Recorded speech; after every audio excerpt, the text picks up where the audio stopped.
The snow burned against her bare feet, but the cold was nothing compared to the emptiness spreading through her chest. Move, creature. The warrior's hand tightened around her arm, dragging her forward. Seraphina was 5 years old, and she didn't understand why everyone was so angry. She didn't understand why Mama wouldn't wake up. She didn't understand why there was red on her hands, sticky and warm and smelling like copper. Mama, she whimpered, trying to look back toward the house. Toward the body. I want Mama. Someone spat at her feet. The torches surrounded her on all sides, casting dancing shadows across the snow. So many faces she recognized, the baker who gave her honey cakes, the seamstress who made her winter coat, the children she played with by the river. None of them would look at her now. They stared at her like she was something rotted. Something wrong. Cursed, a woman hissed. Murderer, another voice joined. She killed the Luna. Her own mother. No. No, that wasn't right. Seraphina had been sleeping. She'd been dreaming about butterflies and summer berries, and then she woke up and Mama was on the floor, and the knife was in her hand, and there was so much blood. I didn't, she tried to say, but her voice came out tiny and broken. I didn't do it. I was sleeping. I was. Silence. Uncle Magnus stepped through the crowd, and for one hopeful heartbeat, Seraphina thought he would help her. He was family. He would fix this.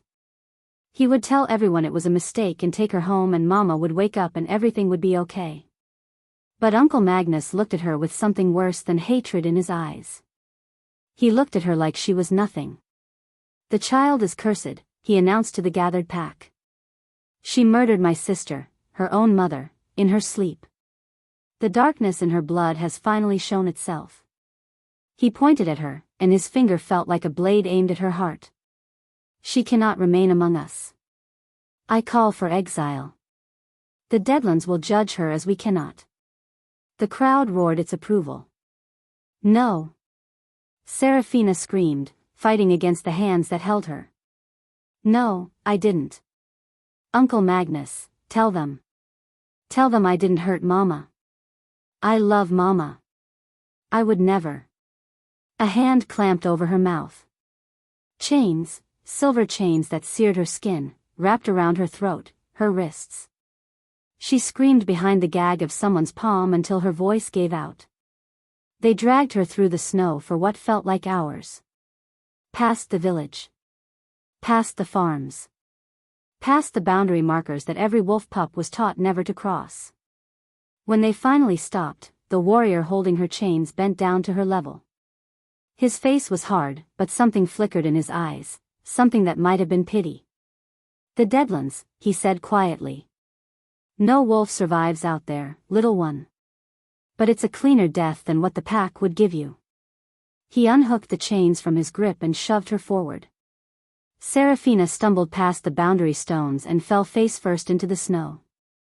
By the time she pushed herself up, the torches were already retreating.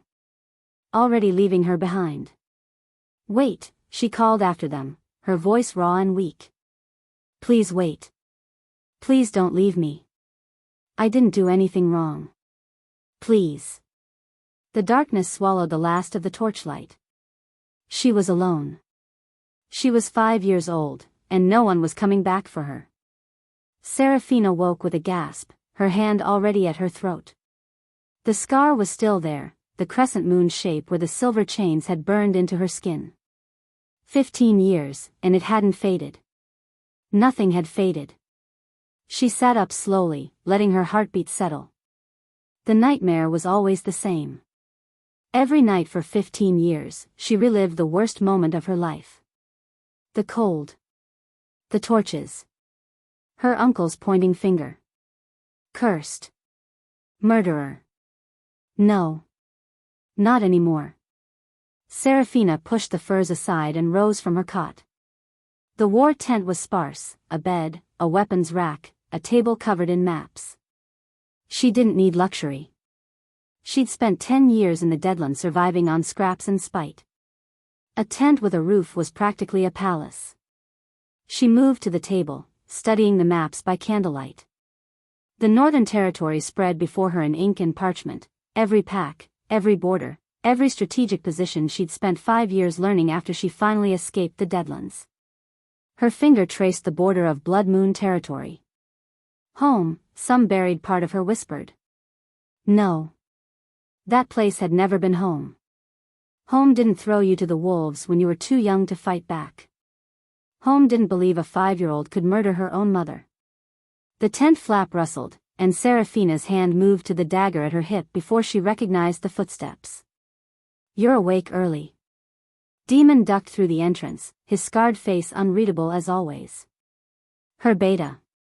Her closest confidant. The man who'd found her half dead in the Deadlands when she was 7 and taught her how to survive, then how to fight, then how to lead. The nightmare, she said simply. She didn't need to explain further. He'd been there for enough of them. Demon nodded, moving to stand beside her at the map table. The scouts returned an hour ago. Bloodman's forces are positioned exactly where we predicted, concentrated along the eastern border, defending the silver mines. And the western approach? Minimal patrols. They're arrogant. A ghost of a smile crossed his face. They don't believe anyone would dare attack from the Deadlands. Seraphina allowed herself a small smile in return. Let them be arrogant. Let them believe the Deadlands were still nothing but death and wasteland. They had no idea that she'd spent years turning those cursed lands into a refuge, a haven for every exile, every rogue, every wolf that the so-called civilized packs had thrown away. 500 wolves called the Shadowfang pack home now. 500 wolves who'd been abandoned, abused, forgotten. 500 wolves who would follow the Crimson Queen into hell itself if she asked. And she was about to ask. Prepare the War Council, she said. We move at. There's something else. Demon's tone shifted, and Seraphina looked up sharply. She'd known him too long not to recognize when he was holding back information. What? The Blood Moon Alpha has called a summit. All alphas in the Northern Territories are required to attend. He paused. If you march on their territory without answering the summons, every pack will consider it an act of war. Then let them. Or. Demon met her eyes. You attend the summit. Walk into Blood Moon Territory as an equal. Make them see what their exile created. Seraphina's jaw tightened. The thought of setting foot in that place again, of breathing the same air as the wolves who'd condemned her, made her stomach turn. But beneath the revulsion, something else stirred. Something dark and hungry. Let them see me. Let them see what I became. Let them know that the broken child they threw away is coming for everything they stole. Sometimes the deepest wounds, Demon continued quietly, are inflicted not by claws, but by presence. Seraphina was silent for a long moment. Then she turned away from the maps and began strapping on her armor. Have my horse ready within the hour. I'm going to the summit. The Shadowfang camp came alive around her as word spread. Warriors emerged from their tents, watching their alpha prepare to ride into enemy territory. Some called out blessings. Others simply bowed their heads in respect. Seraphina acknowledged none of them. She couldn't afford softness right now. Couldn't afford to be anything but the Crimson Queen, cold, calculating, untouchable. But when she passed a young warrior, barely 16, his eyes still bright with the kind of hope she'd lost long ago, she paused. My queen, he said, dropping to one knee. When you take Blood Moon, will we show mercy to their civilians? The children? The question hit something raw inside her. For a moment, she saw herself, 5 years old, innocent, terrified, being dragged through the snow while adults who should have protected her screamed for her blood. They showed no mercy to a 5-year-old girl, she said quietly.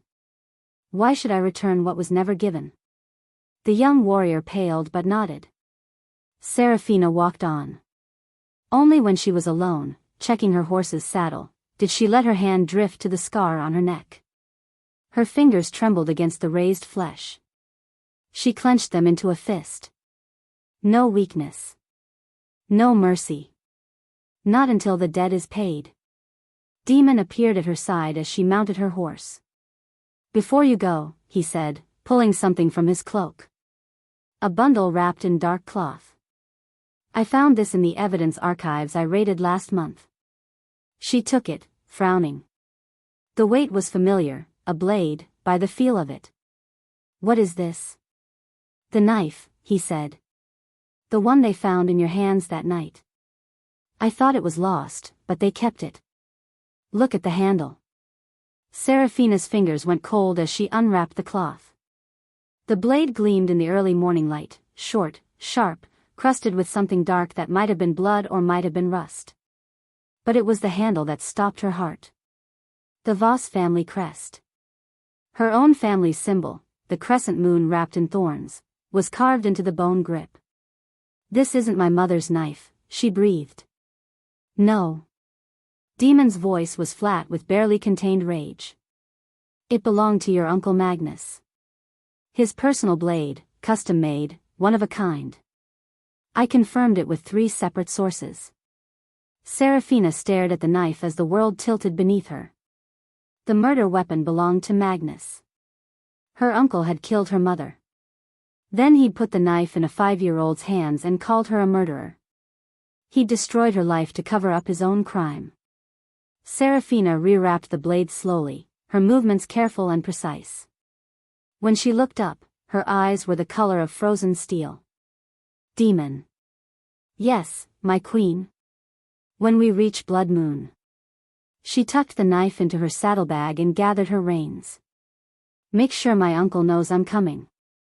I want him to have time to be afraid. She kicked her horse forward, riding toward the territory that had cast her out 15 years ago. This time, she wasn't coming as a victim. She was coming as a reckoning. If you are enjoying this video, kindly do well to hit the like button and subscribe to this channel. Chapter 2. Kale POV. The reports were scattered across his father's old desk like fallen leaves, each one carrying whispers of the same name. The Crimson Queen. Kale Thornwood stood at the window of the study that still smelled faintly of his father's pipe tobacco, even 3 years after the old Alpha's death. He should have redecorated. Should have made this space his own. But some ghosts were harder to exorcise than others. She's coming. Magnus' voice cut through his thoughts. His beta stood in the doorway, his face tight with something Kale might have called fear on any other man. The Crimson Queen accepted the summit invitation. She'll be here by midday. Kale turned from the window. Do we have confirmation of her identity yet? No. Magnus moved into the room, his movements sharp with agitation. 5 years, and no one knows who she really is. She appeared out of nowhere, built an army from rogues and exiles, conquered 3 territories without losing a single battle. The wolves who've seen her face. He trailed off. What about them? They don't talk about her. Not won't, can't. Like the memory won't form properly. Magnus' jaw tightened. She's dangerous, Kale. Whatever she wants, we shouldn't give it to her. Kale said nothing. He'd heard the stories, everyone had. The Crimson Queen who commanded an army of the broken and the abandoned. The Alpha who'd turned the Deadlands from a death sentence into a kingdom. The woman whose name made hardened warriors go pale. But it wasn't the stories that kept him awake at night. It was the memory. He was 10 years old again, standing in the snow while the pack dragged a little girl past him in chains. She was tiny, couldn't have been more than 5, with dark hair matted with blood and eyes the color of liquid silver. She was screaming for her mother, her voice raw and breaking. Please. Please don't leave me. I didn't do anything wrong. Kale had lunged forward, grabbing his father's arm. Father, stop them. She's just a child. She couldn't have. The backhand had sent him sprawling into the snow. His father stood over him, eyes cold with disgust. Alphas don't show weakness, the old man had snarled. That creature killed the Luna. She's lucky we're showing mercy with exile. Kale had tasted blood from his split lip. By the time he struggled to his feet, the torches were disappearing into the darkness. He never forgot her screams. They haunted him still, echoing through his dreams, reminding him of his failure. She's dead, he'd told himself for years. No one survives the Deadlands. She died quick, and it was kinder than what the pack would have done. But lately, he'd started to wonder. Kale. Magnus' voice pulled him back to the present. Are you listening? We need to prepare for. I heard you. Kale straightened, rolling his shoulders to release the tension that had gathered there. The Crimson Queen is coming. We'll receive her with the respect due any alpha, and we'll hear what she has to say. Magnus' face darkened. And if she's come for war? Then we'll deal with it. Kale met his beta's eyes steadily. But we will not strike first. Not until we know what she wants.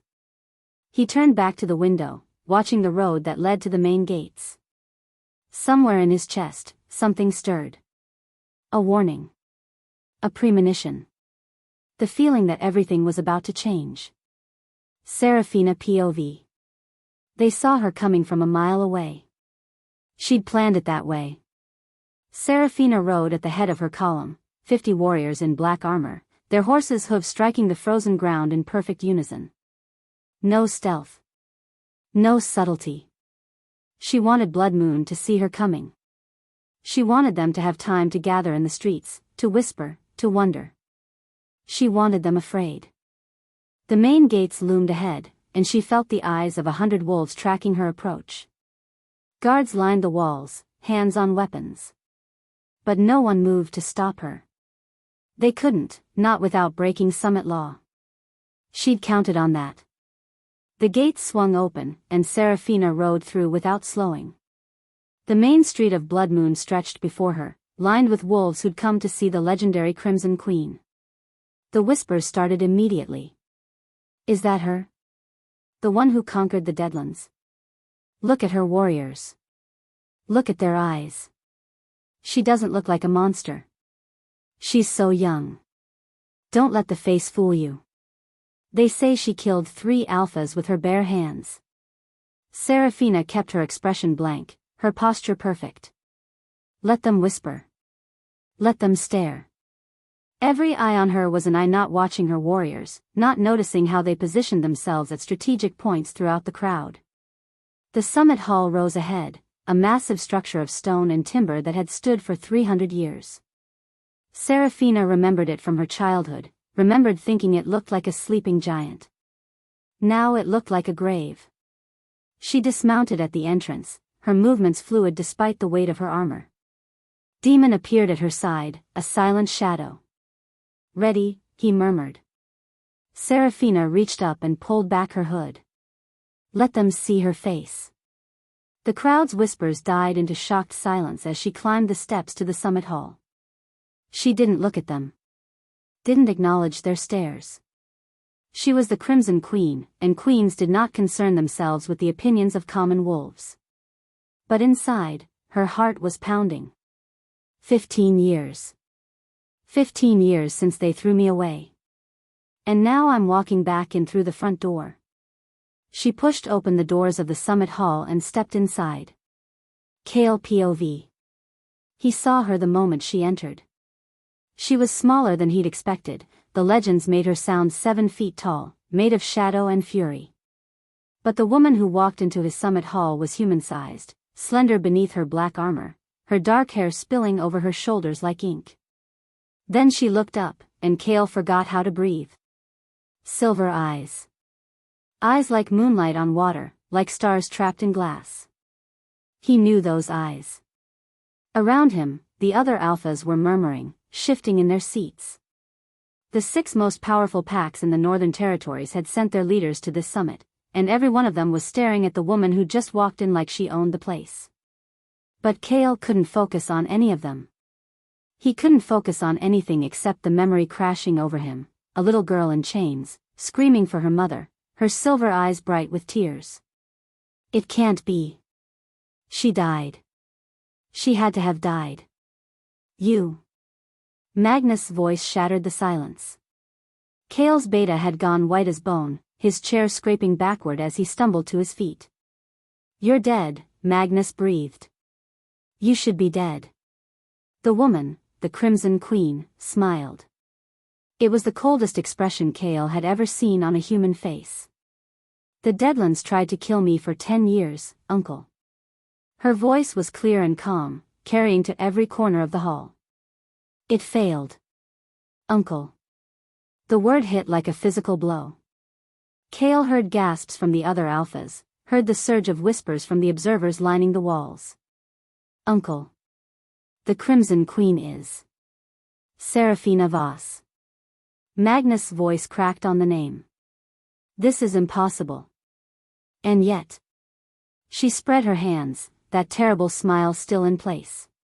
"Here I stand." The hall erupted.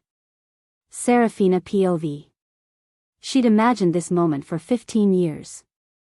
Pictured it in 1,000 different ways while she shivered in the Deadlands, while she built her army from nothing, while she planned her return. The reality was better. Magnus looked like he'd seen a ghost. Which, in a way, he had. The 5-year-old he'd condemned to death had crawled back from the grave, and she was no longer crying for mercy. "Arrest her."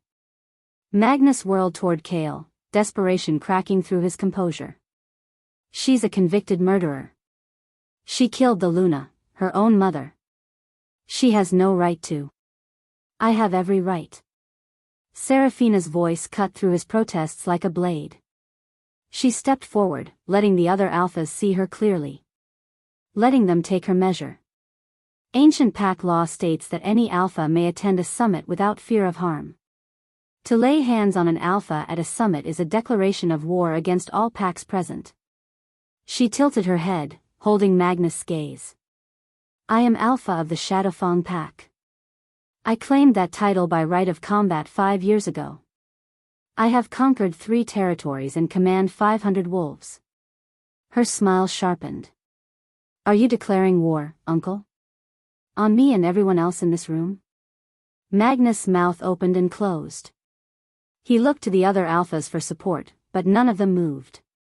They were too busy calculating, she could see it in their eyes. The chaos in Blood Moon was an opportunity, and they were already figuring out how to exploit it. Good, she thought. Let them scheme. Let them circle. The more divided this hall becomes, the weaker Magnus' position grows. She has a point. One of the other alphas spoke up, a weathered man with gray in his beard. "Alpha Brennan of the Stoneclaw Pack. Summit law is clear. We cannot touch her while she's here under truce." "But the crimes," Magnus started, "were committed 15 years ago, by a 5-year-old child." Another voice, female this time. "Alpha Iris of the Silvervale Pack. If we're executing children for crimes now, I'd like to know before I bring my heirs to the next gathering." Seraphina watched the political tides shift around her. She'd studied these alphas for years, their alliances, their grudges, their ambitions. She knew exactly which buttons to push. But she didn't look at any of them. Her attention was fixed on the throne at the head of the hall, and the man sitting in it. Alpha Kale Thornwood. He was watching her with an intensity that made something prickle at the back of her neck. She didn't know him, not really. She'd been 5 when she was exiled, and he'd been, what? 10? 11? Just another face in the crowd of wolves who'd watched her be dragged away. But there was something in his eyes. Something that looked almost like recognition. Alpha Thornwood. She addressed him directly, and the hall fell silent. "I've come to make a formal request." Kale leaned forward slightly. His voice was deep and even when he spoke. "State your claim." "The Eastern Reach." Seraphina let the words hang in the air. "The territory belonged to my mother, Luna Elena Voss, and should have passed to me upon her death. Instead, it was absorbed into Blood Moon lands while I was unable to contest the seizure." Her smile flickered. "I want it back." The silence that followed was absolute. Then Magnus laughed, a sharp, ugly sound. You want us to hand over a quarter of our territory to a murderer? The woman who slaughtered her own mother wants to inherit from her victim? I didn't kill my mother. You were found with the knife in your hands. Her blood was on your skin. Yes. Seraphina reached into her cloak, and every warrior in the hall tensed. But what she pulled out wasn't a weapon. It was a knife. Old, dark-stained, wrapped in cloth. I was found with this knife in my hands, she said, her voice soft and deadly. And for 15 years, I didn't understand how it got there. Until last month, when I finally recovered it from the evidence archives. She unwrapped the cloth slowly, deliberately. Tell me, uncle. She held up the knife, letting the torchlight catch the carving on the handle. Why does the murder weapon bear your family seal? Kale POV. The hall exploded into chaos. Kale was on his feet before he made the conscious decision to move. His eyes locked on the knife, on the Voss crest carved into the handle, unmistakable even from across the room. Magnus' personal blade. I've seen him wear it 1,000 times. That proves nothing. Magnus' voice had gone shrill. She could have stolen it. She could have. The knife was in evidence lockup. Alpha Brennan's voice was flat with suspicion. Sealed by Bloodman's own counsel. Are you suggesting she forged the records as well? But Magnus wasn't listening anymore. His eyes had gone wild, his body trembling with a rage that looked more like terror. You bitch. He spat the word at Seraphina. You should have died in the Deadlands like you were supposed to. You should have. He lunged. Kale shouted a warning, but he was too far away, too slow. Magnus shifted mid-leap, his wolf form exploding from his human body in a burst of fur and fangs. But Seraphina didn't shift. She didn't run. She moved. Kale's wolf eyes could barely track her. One moment she was standing still, the next, she was under Magnus' leap, her hand closing around his throat. She pivoted, using his momentum against him, and slammed him to the ground with a force that cracked the stone floor. Her claws, extended but still human, pressed against his jugular. The entire hall had gone silent. I didn't come here to kill you, uncle, Seraphina whispered. Kale's enhanced hearing caught every word. I came here to destroy you slowly. The way you destroyed me. She released him. Stepped back. Straightened her armor as if nothing had happened. Then she turned and walked toward the doors. Kale moved without thinking, stepping into her path. He told himself it was to establish authority, to show the other alphas that Blood Moon was still in control. But when her eyes met his, he forgot about politics entirely. The sensation hit him like lightning, like someone had reached into his chest and wrapped their fingers around his heart. His wolf surged forward with a howl of recognition that echoed through his entire being. Mate. Mate. Mate. He saw the same shock register in her silver eyes. The same unwanted recognition. The same horrified understanding. The mate bond snapped into place between them, invisible but unbreakable, binding them together with a force that transcended politics, history, and 15 years of hatred. Seraphina's face went pale. Then she walked past him without a word and disappeared through the doors. Kale stood frozen, his heart pounding, his wolf howling in his mind. The woman who'd just become his fated mate was the same girl his pack had thrown to the wolves 15 years ago. And she'd just promised to destroy everything he was sworn to protect. If you are enjoying this video, kindly do well to hit the like button and subscribe to this channel. Chapter 3. Seraphina POV. She made it to the guest quarters through sheer will alone. The moment the door closed behind her, her knees gave out. Seraphina hit the floor hard, her palms slapping against cold stone. Her entire body was on fire, not with pain, but with something far worse. Something that clawed at her chest and howled through her blood and demanded she turn around, go back, find him. Mate.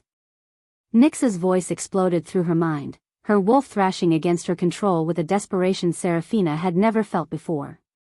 Mate. Go back. Claim him. He's ours. Ours. No.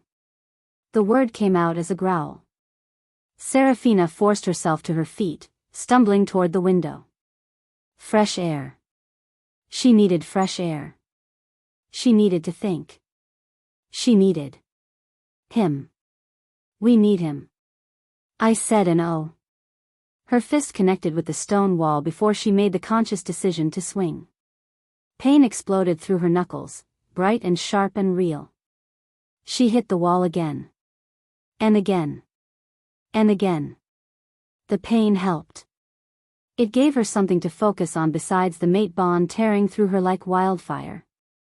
Not him. Anyone but him. She'd spent 15 years building herself into a weapon. 15 years of survival, of training, of hardening every soft part of herself until nothing remained but steel and spite. She'd conquered territories. Killed alphas. Built an army from nothing. And now her own wolf was trying to drag her back to the man whose pack had destroyed her. The irony was almost funny. Almost. Anyone but him, she snarled, slamming her bleeding fist into the wall one more time. The stone cracked. Her knuckles screamed. She didn't care. The moon goddess has a sick sense of humor. He felt it too, Nyx whimpered. He knows. He wants us. I could feel his wolf reaching. His wolf can go to hell. And so can he. Seraphina spun away from the wall and grabbed the nearest piece of furniture, a delicate chair that probably cost more than her entire childhood home. She hurled it across the room. It shattered against the opposite wall in a satisfying explosion of wood and fabric. The table followed. Then the mirror. Then the wash basin.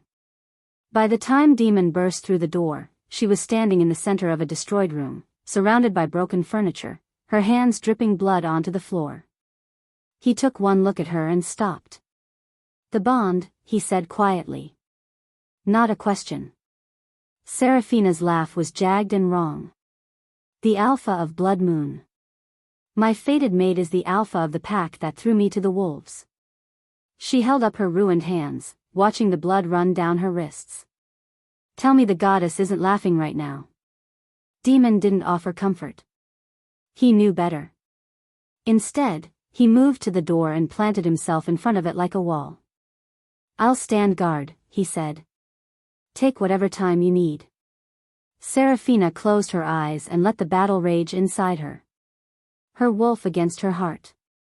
Her need against her fury. It was going to be a long night. Kale POV. The desk splintered under his hands. Kale stared at the ruined wood without really seeing it. His wolf was howling, not with rage or fear, but with a desperate, primal need that drowned out every rational thought. Mate.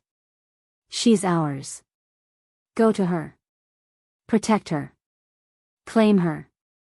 She'd kill me before I got within 10 feet of her, Kale muttered. Doesn't matter. Ours. He pushed away from the desk and paced to the window. His chambers overlooked the courtyard below, where Shadowfang warriors stood in tight formation around the guest quarters. Guarding their queen. From him. The thought shouldn't have hurt. She was his enemy. She'd threatened to burn his territory to the ground.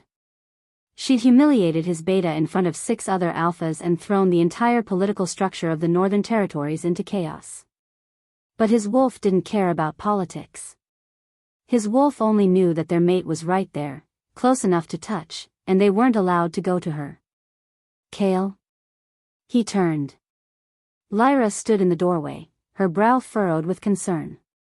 His younger sister had their mother's dark hair and their father's stubborn jaw, but her eyes were all her own, sharp and knowing and impossible to fool. I heard about the summit. She stepped inside and closed the door behind her. The servants are saying the Crimson Queen pinned Magnus to the floor without even shifting. They're calling it impossible. It wasn't impossible. I saw it. And? Lyra's eyes narrowed. There's something else. Something you're not telling me. Kale was silent for a long moment. Then, she's my mate. The words hung in the air between them. Lyra's face went through several expressions in rapid succession: shock, confusion, disbelief. Then, unexpectedly, she laughed. It was a bitter sound. Hollow and humorless. Of course she is. Lyra shook her head, something like dark amusement flickering across her features. Of course the girl we threw to the wolves turns out to be your fated mate. Maybe this is justice. Justice? The goddess giving you a chance to fix what father broke.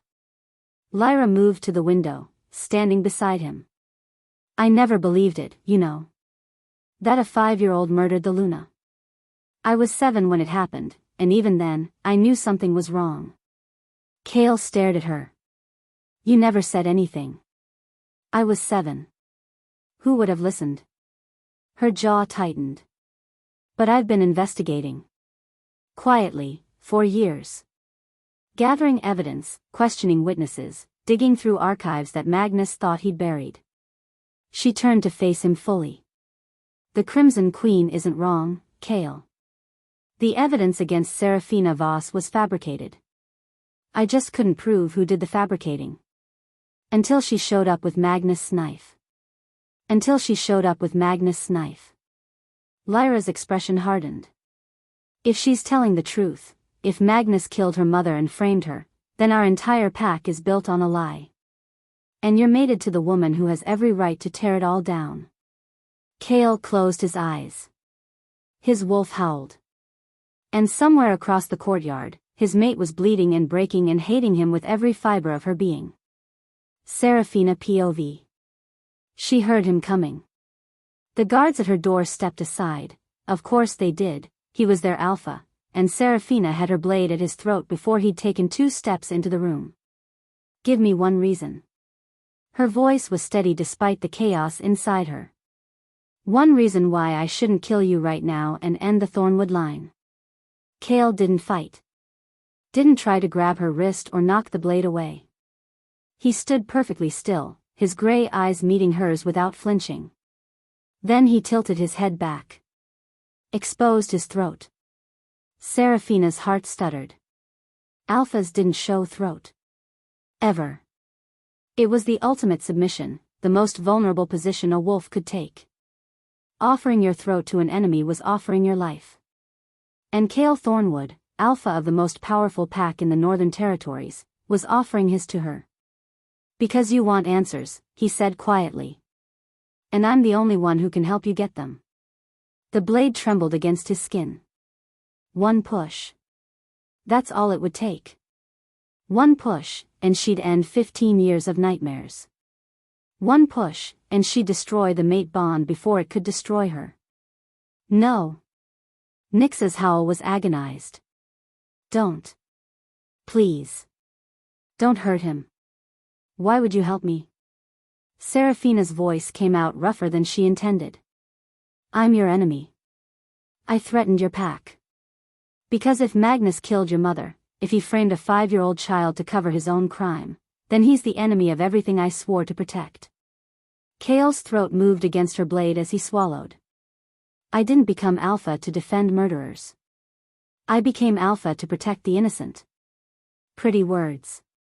The truth. They stood frozen, his life in her hands, the mate bond screaming between them like a living thing. Seraphina could feel his pulse beneath her blade. Could feel her wolf straining toward him with desperate, painful need. Slowly, reluctantly, she lowered the knife. Talk. He made her an offer. He would help her investigate her mother's murder. He would use his resources, his access, his authority to dig up evidence that Magnus had kept buried for 15 years. If Magnus was guilty, Cale would personally execute him. Pack law demanded death for murdering a Luna and framing a child. In exchange, Seraphina wouldn't attack Blood Moon territory until the truth was revealed. A truce, she said flatly. You want me to trust you? I want you to give me a chance to prove the truth. Whatever that truth is. His gray eyes held hers. If Magnus is innocent, the investigation will prove it. If he's guilty. Something dark flickered across his face. Then justice will be served. Properly, this time. Seraphina's mind raced. The strategic advantages were obvious: access to evidence, reduced risk of war with multiple packs, time to strengthen her position. But accepting help from the Blood Moon Alpha felt like swallowing poison. "If you're lying," she said softly. "If this is a trap. If you're buying time for Magnus to cover his tracks or planning to move against my wolves while I'm distracted." "I'm not. If you are." She stepped closer, close enough to feel the heat radiating off his body. "I won't just kill you. I'll burn Blood Moon to the ground and salt the earth so nothing ever grows here again. I'll erase your pack from history. Your name won't even be a memory. Do you understand?" His jaw tightened. But he didn't look away. "I understand. Then we have a deal." The words tasted like ash in her mouth. He was almost at the door when she spoke again. "You were there that night." Cale stopped. His back was to her, but she saw his shoulders stiffen. "You watched them drag me away," she continued. "A 5-year-old in chains, screaming for her mother. You stood there and did nothing." Silence stretched between them. "Why didn't you stop it?" When he turned, his face was carved from stone. But his eyes were haunted. "I tried." Seraphina's breath caught. "I was 10 years old." His voice was hollow, empty. "I grabbed my father's arm and begged him to stop. To wait. To listen." His hand moved to his collar, pulling the fabric aside. This was his answer. The scar was old but vivid, a burn mark in the shape of a hand, stretched across his collarbone. Silver burn. The kind that never fully healed. "He held me down and pressed silver to my throat," Cale said quietly. "Told me if I ever mentioned your name again, he'd kill me himself. By the time I woke up, you were already gone." He let the collar fall back into place. "I never forgot your screams. I heard them every night for years." Seraphina couldn't speak. Couldn't move. Couldn't do anything but stare at the man in front of her, the enemy she'd hated for 15 years, and feel the foundation of that hatred crack beneath her feet. "I'm sorry." The word seemed to cost him something. "I know it doesn't change anything. Doesn't fix anything. But I am sorry." He left without waiting for a response. Seraphina stood alone in her ruined room, her bleeding hands hanging at her sides, and tried to remember how to breathe. Cale might be telling the truth. The Alpha of Blood Moon might actually be trying to help her. And the mate bond pulsing through her veins might not be a curse after all. "No," she told herself fiercely. "Don't be stupid. Don't be weak." He could still be lying. But the doubt had taken root. And doubt, she knew, was more dangerous than any blade. Demon burst through the door minutes later. His face was ashen. His hands were covered in blood. "My queen." His voice cracked on the words. "One of our spies. He was found at the eastern gate. Tortured. Dying." Seraphina's blood went cold. "Who?" "Brennan. The one we had embedded in Magnus' household." Demon's jaw worked. They carved a message into his chest. "The queen dies at moonrise." The room tilted slightly. Seraphina steadied herself against the wall. "Someone knows," she breathed. "Someone knows I'm investigating. There's more." Demon stepped closer, his voice dropping to barely a whisper. He lived long enough to speak. "Just barely," he said. The big warrior swallowed hard. He said, "The Luna, she's not, your mother wasn't the first. And then, there were others." The words hung in the air like poison. Others. Her mother wasn't Magnus' first victim. How many women had her uncle killed? How many lives had he destroyed to maintain his power? And now someone was hunting her before she could uncover the truth. Seraphina's hands stopped trembling. Her wolf fell silent. The fear and confusion and doubt that had been tearing her apart all night crystallized into something cold and sharp and deadly. "Double the guards," she said quietly. "No one enters or leaves without my approval. And send word to the Alpha." Demon frowned. "The Alpha? Thornwood? Tell him our investigation just became more urgent." She looked at her blood-crusted hands and smiled grimly. "Someone in this pack is very, very scared of what we're going to find. And scared people make mistakes." The game had changed. But Seraphina had been playing games with death since she was 5 years old. And she'd never lost yet. If you are enjoying this video, kindly do well to hit the like button and subscribe to this channel. Chapter 4. Seraphina POV. The summit negotiations were a farce. Seraphina sat through 3 hours of territorial disputes and trade agreements, her face a mask of polite attention while her mind worked through a dozen different plans. The other alphas circled her like sharks scenting blood, some openly hostile, others calculatingly friendly. She played the game, made the right noises, and counted the minutes until she could escape. Magnus hadn't shown his face since she'd pinned him to the floor. Coward, she thought. Hiding while someone else does your dirty work. The death threat carved into her spy's chest had been clear enough.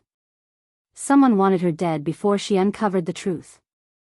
And the dying man's words echoed through her mind on an endless loop. Your mother wasn't the first. There were others. How many? How deep did this go? When the session finally ended, Seraphina slipped away from the main hall through a servant's corridor Demon had mapped the night before. She was halfway to the rendezvous point when a shadow detached itself from an alcove. Her blade was out before she finished her next breath. Wait! The shadow threw up its hands, stepping into a shaft of torchlight. A young woman with dark hair and sharp, familiar features. I'm not here to hurt you. I'm Lyra Thornwood. Seraphina didn't lower the knife. The Alpha's sister. Give me one reason I shouldn't assume you're here to finish what the assassin started. Because I've spent 15 years trying to prove you were innocent. The words hit like a punch to the chest. Seraphina's grip on the blade didn't waver, but something in her expression must have shifted because Lyra slowly lowered her hands. I was 7 when they took you, Lyra continued quietly. We used to play together, do you remember? By the river, behind the Luna's garden. You called me Lyr because you couldn't pronounce my name properly. The memory surfaced unbidden, sunshine on water, a laughing dark-haired girl, flower crowns made from dandelions. Seraphina buried it. That girl is dead, she said flatly. Blood Moon killed her 15 years ago. I know. Lyra's eyes were steady.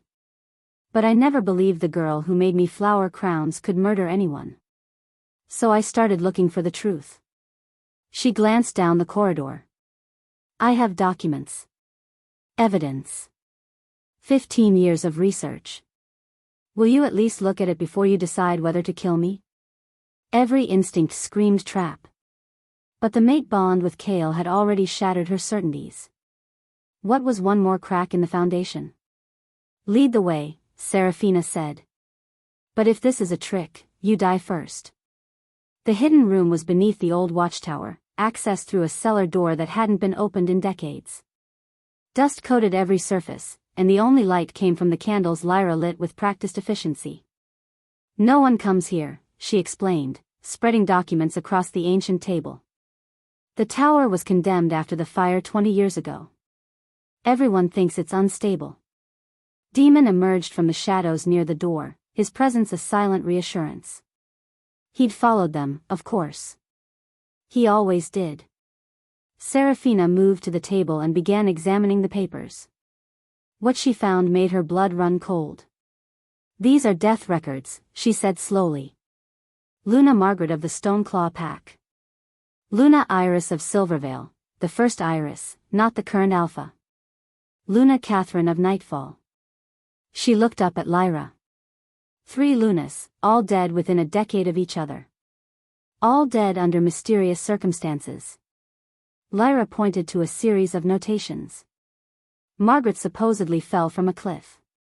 Iris was killed by rogues, except the rogue attack was never verified by anyone outside her own pack. Catherine's death was ruled a hunting accident.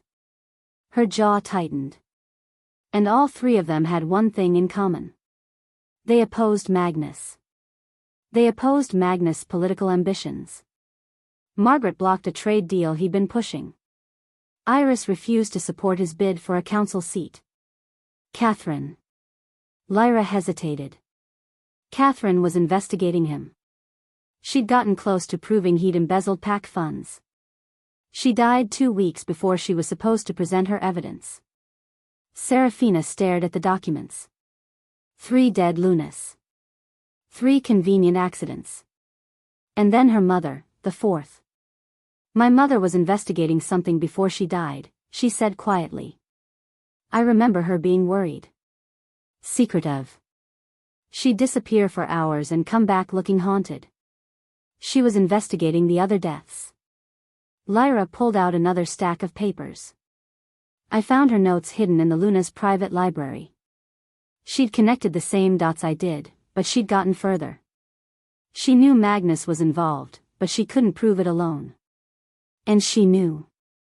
The younger woman's voice dropped. She knew she was next. Demon moved closer, his scarred face grim. If Luna Elena knew she was in danger, why didn't she run? Why didn't she take Seraphina and disappear? Because she was trying to protect her. Lyra's eyes met Seraphina's. Your mother couldn't leave Blood Moon territory without alerting Magnus. And she couldn't take a 5-year-old on the run without being tracked. She was trying to find enough evidence to expose him publicly, to make it impossible for him to move against her without revealing himself. She failed, Seraphina said flatly. She ran out of time. Lyra pulled one final document from beneath the others. But she left something behind. The Blood Moon archives were forbidden territory. 3 floors underground, locked behind silver-reinforced doors, guarded by Magnus' most loyal wolves. No one entered without the Beta's explicit permission, and Magnus hadn't given that permission to anyone in years. Which was why they went in through the ventilation shafts. Demon led the way, his massive frame somehow fitting through spaces that should have been too small. Seraphina followed, with Lyra bringing up the rear. The shafts were cramped, dusty, and pitch black, but Seraphina had spent years navigating the caves of the Deadlands. This was nothing. They dropped into the archives from a ceiling grate, landing silently on the stone floor. Over here, Lyra whispered, leading them to a section of shelving that looked no different from the others. There's a false panel behind the 3rd shelf. I found it 5 years ago, but I could never get it open without alerting the guards. Demon examined the panel with experienced fingers. Pressure mechanism, he murmured. Old design. Give me 30 seconds.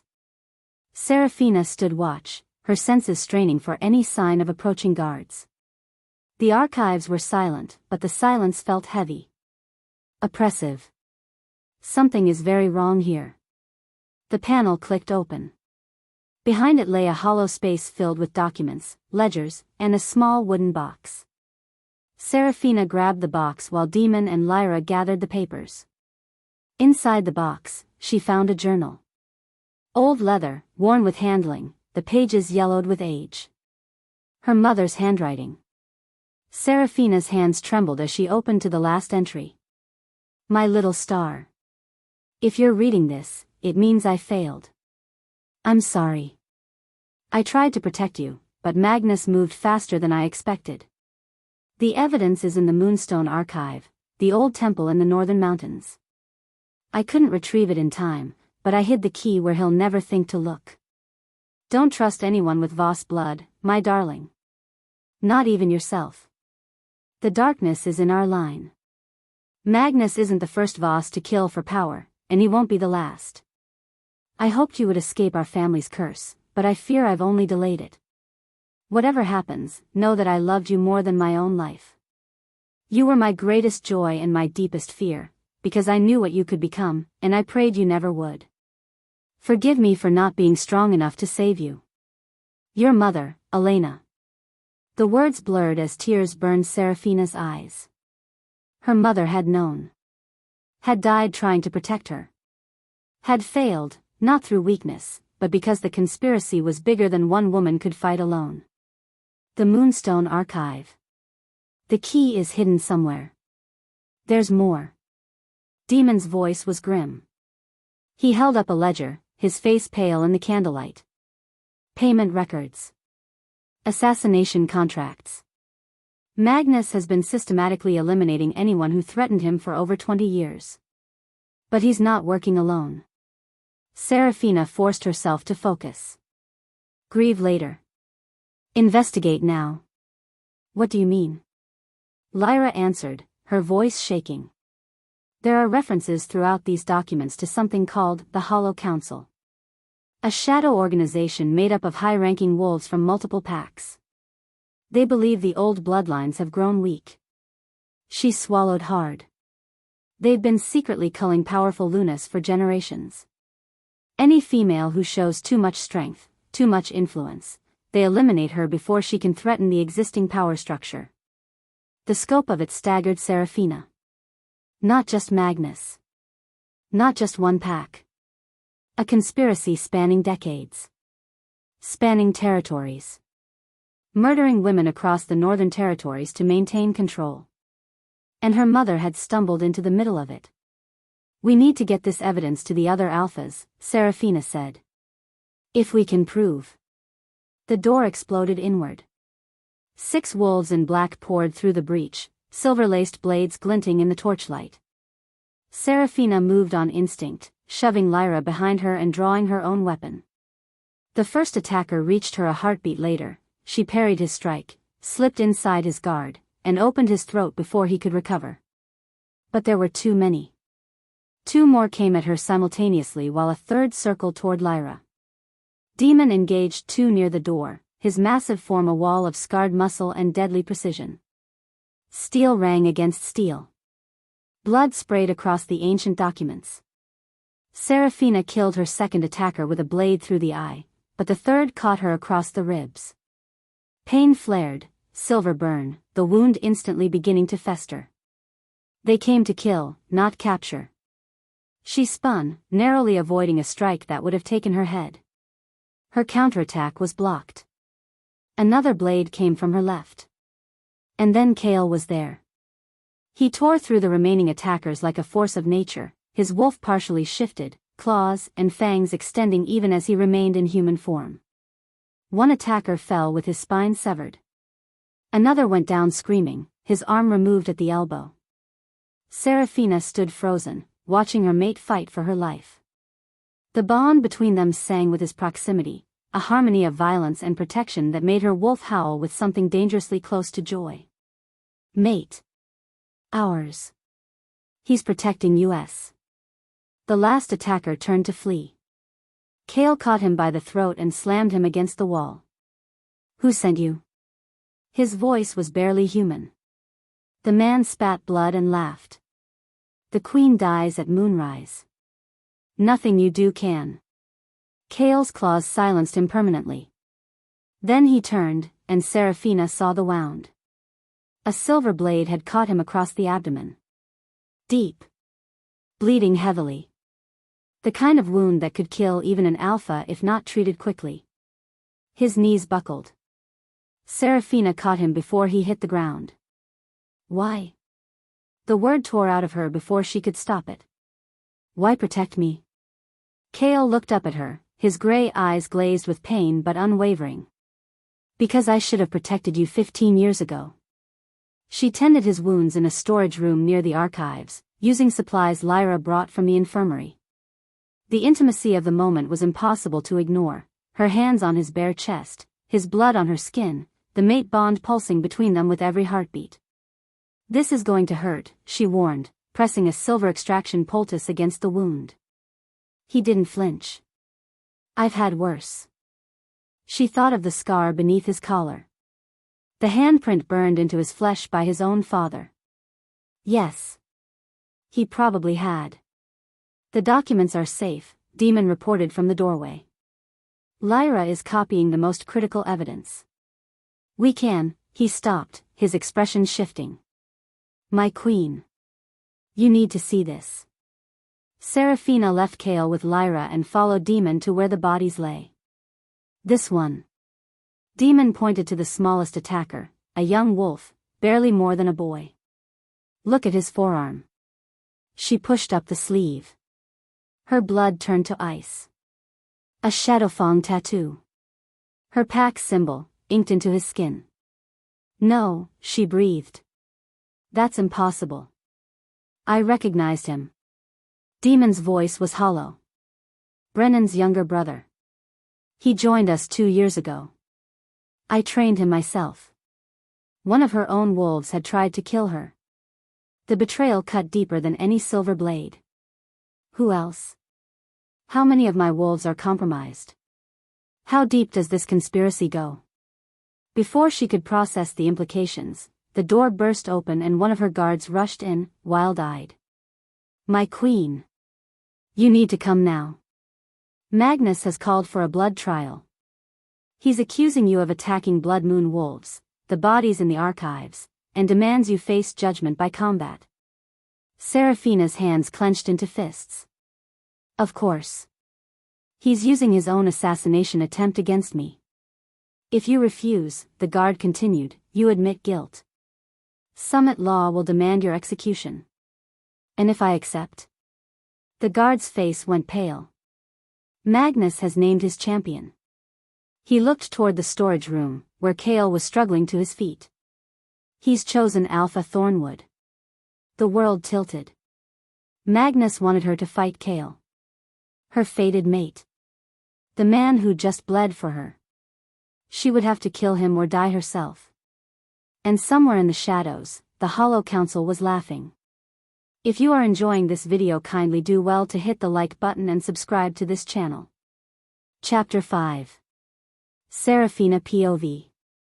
3 days. In 3 days, she would either kill her fated mate or die by his hand.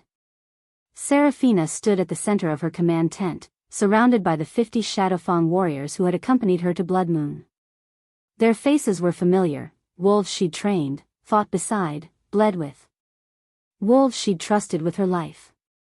One of them had tried to kill her. I want every one of you to account for your movements last night, she said, her voice cold as winter frost. Where you were. Who you were with. What you saw. The interrogations took hours. She questioned each warrior individually, searching for tells, a nervous twitch, a hesitation, a scent of fear. Demon stood at her side, his scarred face unreadable as he watched the proceedings. Nothing. Whoever had infiltrated her pack had covered their tracks well. The dead assassin's brother had joined Shadowfang 2 years ago with perfect credentials, a believable backstory, and no apparent connection to Blood Moon. If there were others, they were just as invisible. By the time the last warrior left, Seraphina's head was pounding and her patience was gone. They've been trained, she said flatly. Trained to lie. Trained to hide.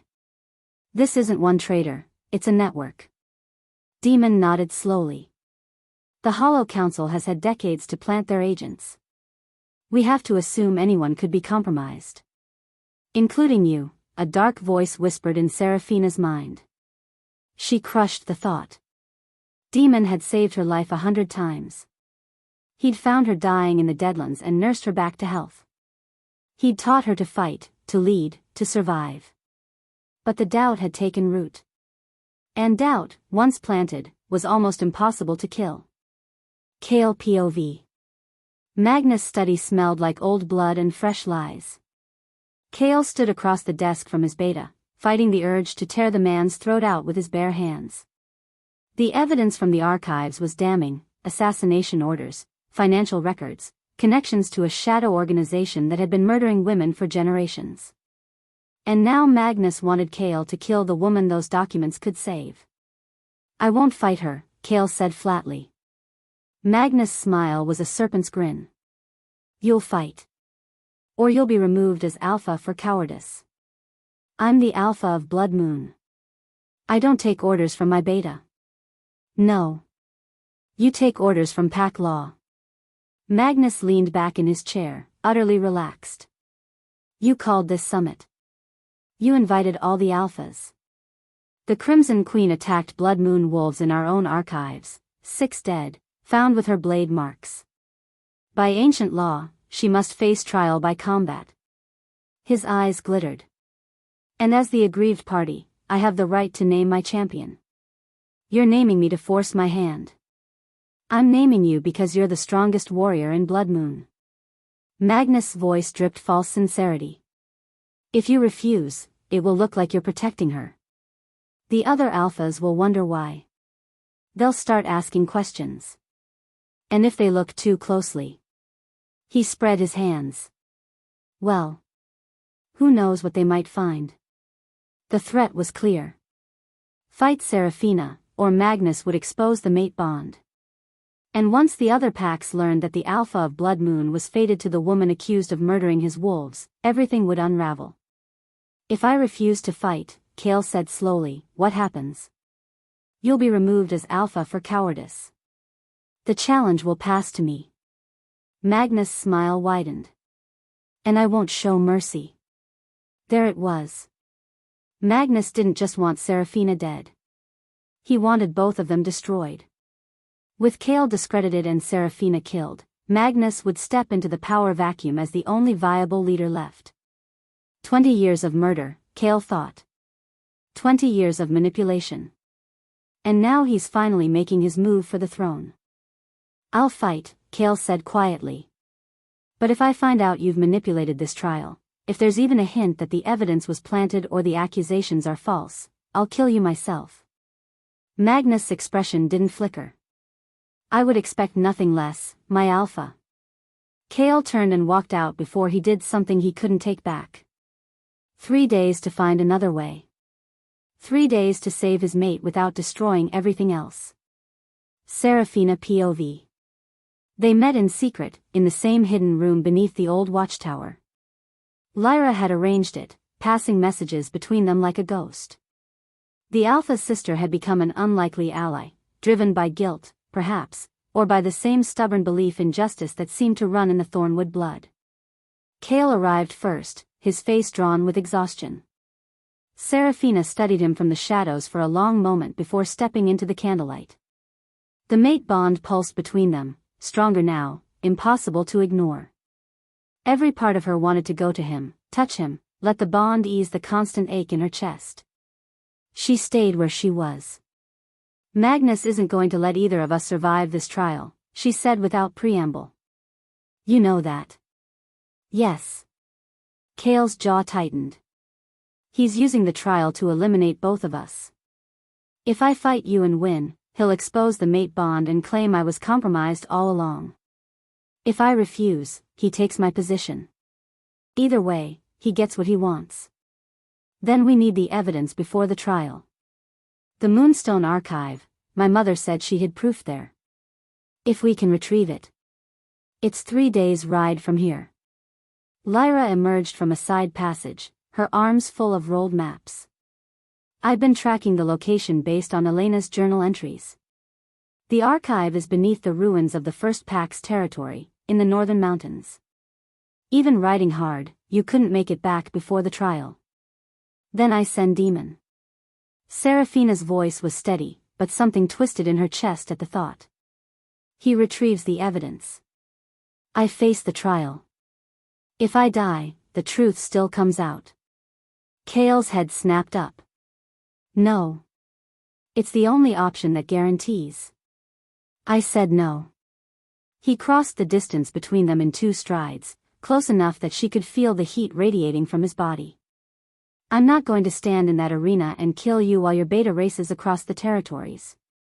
There has to be another way. There isn't. She met his eyes without flinching. I've played every scenario.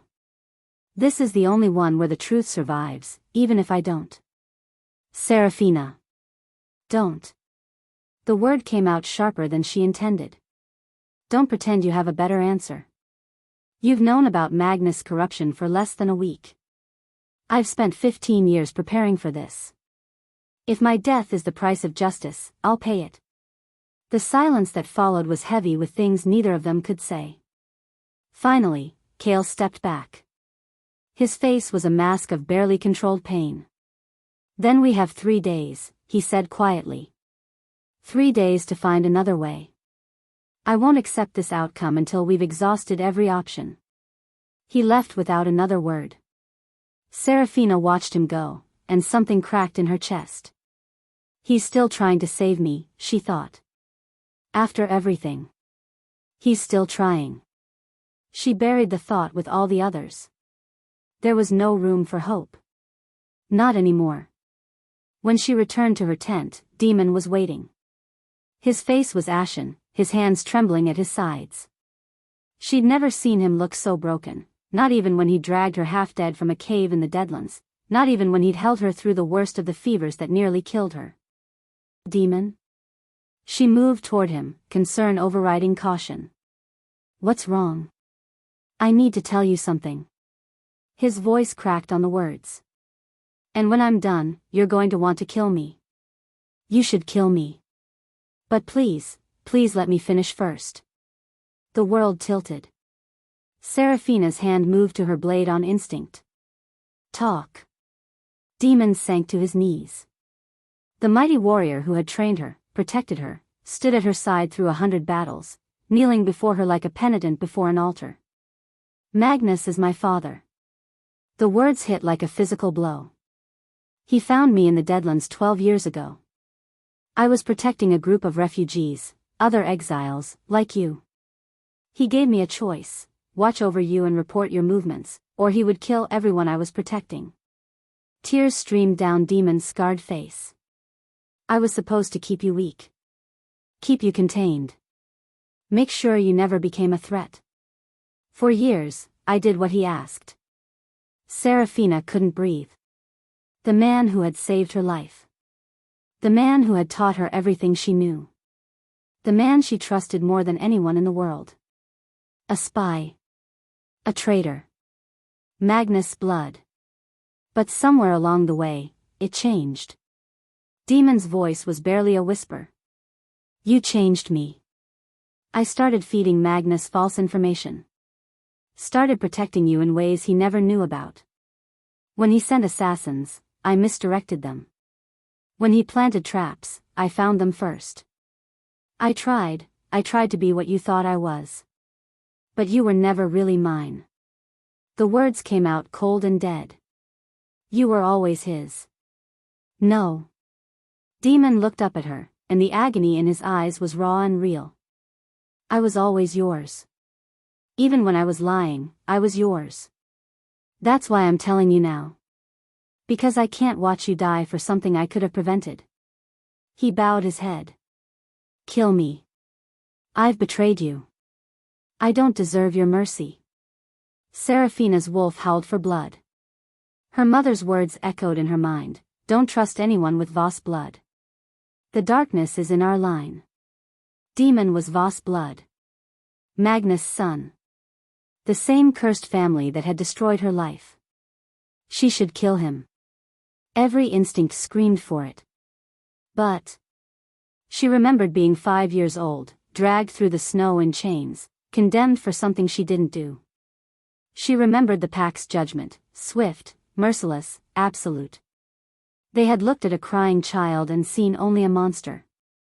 She looked at Demon now and saw a man who had been given impossible choices. A man who had done terrible things for understandable reasons. A man who had, despite everything, chosen her when it mattered. People are not their blood. People are their choices. "Stand up." Demon flinched. "My queen." "I said stand up." He rose slowly, his body braced for the killing blow that didn't come. "You're not your father," Seraphina said quietly. "You proved that every day you chose not to let me die. Every time you fed him false information. Every time you protected me against his orders." She stepped closer, forcing him to meet her eyes. "So now choose again. Help me end this, and I'll forget what you were. Help me, and you can be who you want to be." The sob that tore from Demon's chest was the most human sound she'd ever heard him make. Thank you, he whispered. Thank you. Don't thank me yet. Her voice hardened. You have information I need. Magnus has planned something for the trial, I can feel it. Tell me everything. The truth was worse than she'd imagined. The weapons for the trial, Demon said, his voice steadying as he focused on the tactical details. Magnus arranged for them to be coated with wolfsbane. The poison won't kill immediately, but it will weaken any wolf who touches them. You won't be able to shift. Your strength will drain within minutes. Kale doesn't know. No. Magnus kept it secret even from him. If Kale fights you with those weapons, he'll kill you without ever understanding why you couldn't fight back.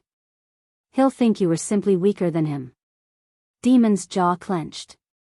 Magnus wants him to live with that guilt. Wants to break him completely before taking his position.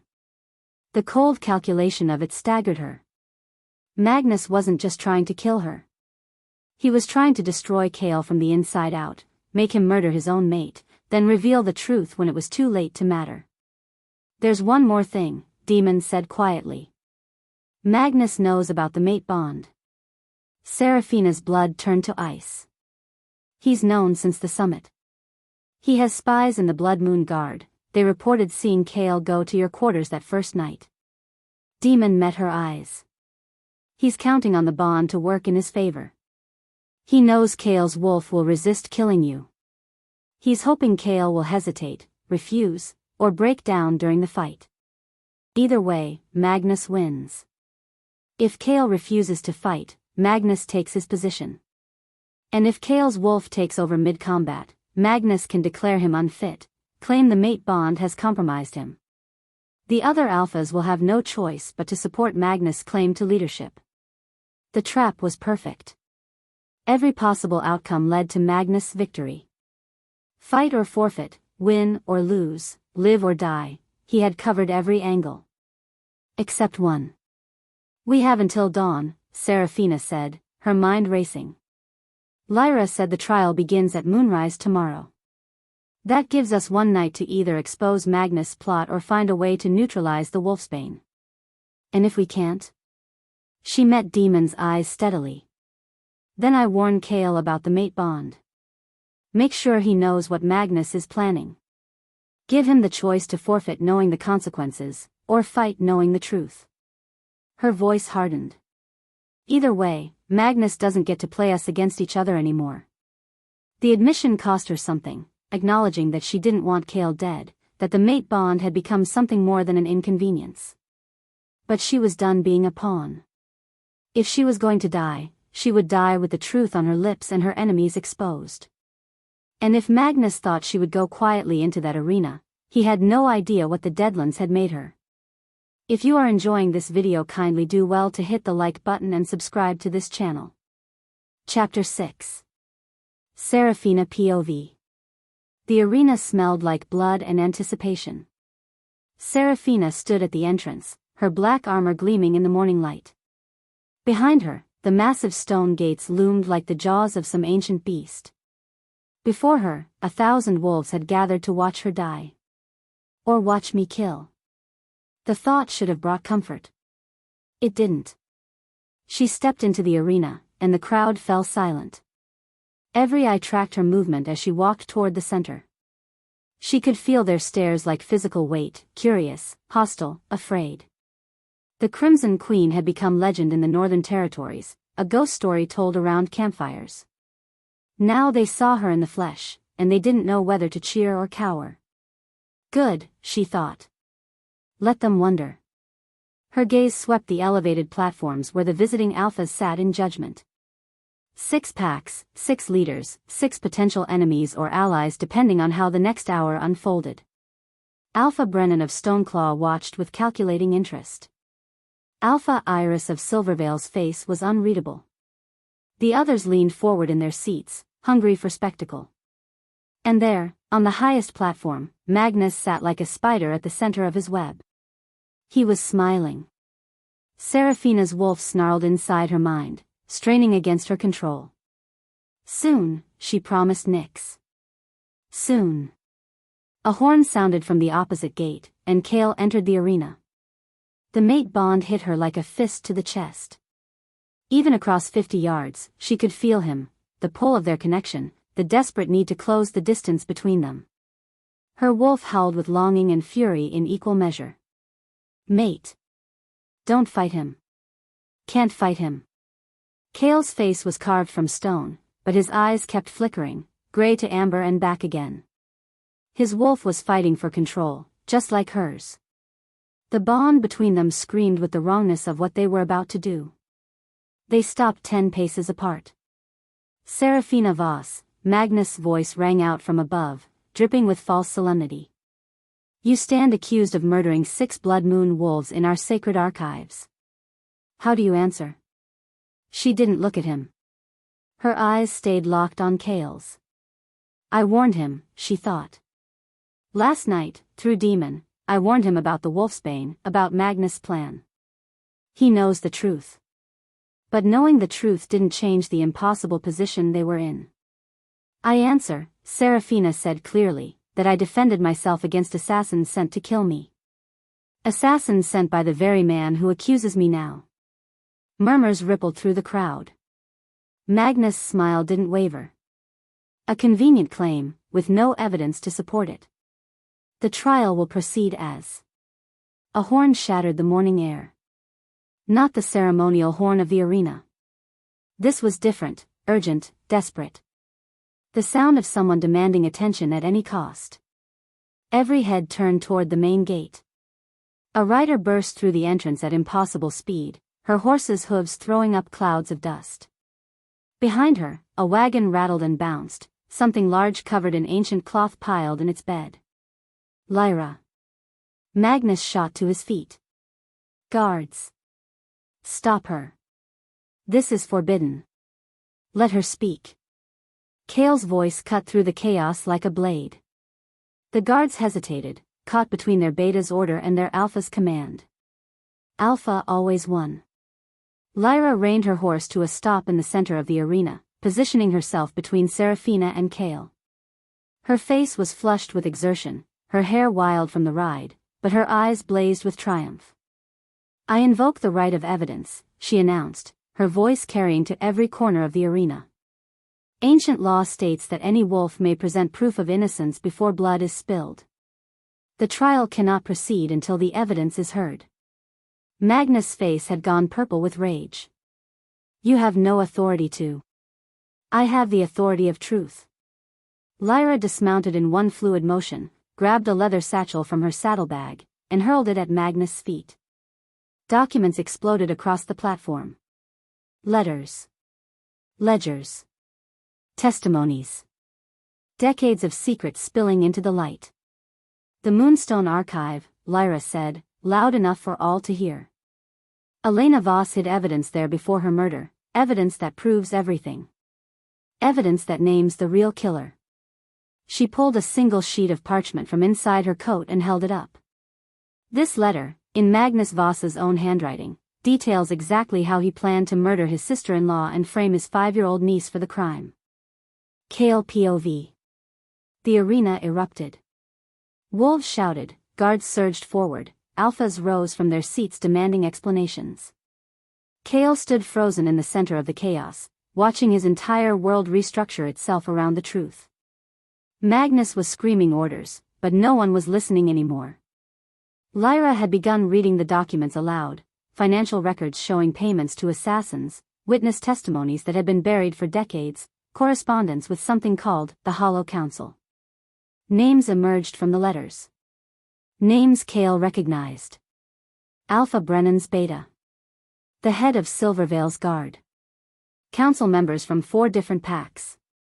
It's not just Magnus, Kale realized with dawning horror. It's a network. A conspiracy spanning the entire Northern Territories. Some of the named wolves tried to flee. They made it 3 steps before Shadowfang warriors appeared at every exit, blocking their escape. Seraphina's wolves had positioned themselves during the chaos, silent, efficient, deadly. She'd planned for this. Even facing death, she'd planned for this. Kale's wolf surged with pride and fierce admiration. Our mate. Strong. Clever. Ours. Lies. Magnus' voice cracked with desperation. These documents are forgeries. The Crimson Queen fabricated. The handwriting has been verified by 3 independent scholars. Lyra's voice was ice. The financial records match Bloodman's own archives. And the witnesses. She smiled grimly. Some of them are still alive. They're willing to testify. The crowd's mood shifted like a tide turning. Wolves who had come to watch an execution now stared at Magnus with new eyes. The whispers changed in tone. Murderer. Traitor. Child killer. Magnus must have felt it, the ground crumbling beneath his feet, the power he'd spent decades building dissolving in seconds. His face twisted into something ugly and desperate. And then he moved. Seraphina POV. Magnus launched himself from the platform. He landed in the crowd, grabbed the nearest wolf, and pressed a silver blade to her throat before anyone could react. A child. A little girl with dark hair and terrified eyes. No more than 6 years old. The arena went deadly silent. Everyone stay back. Magnus' voice was shrill, barely human. One more step and I open her throat. Seraphina felt the world narrow to a single point of focus, Magnus' face. His wild eyes. The blade pressed against innocent skin.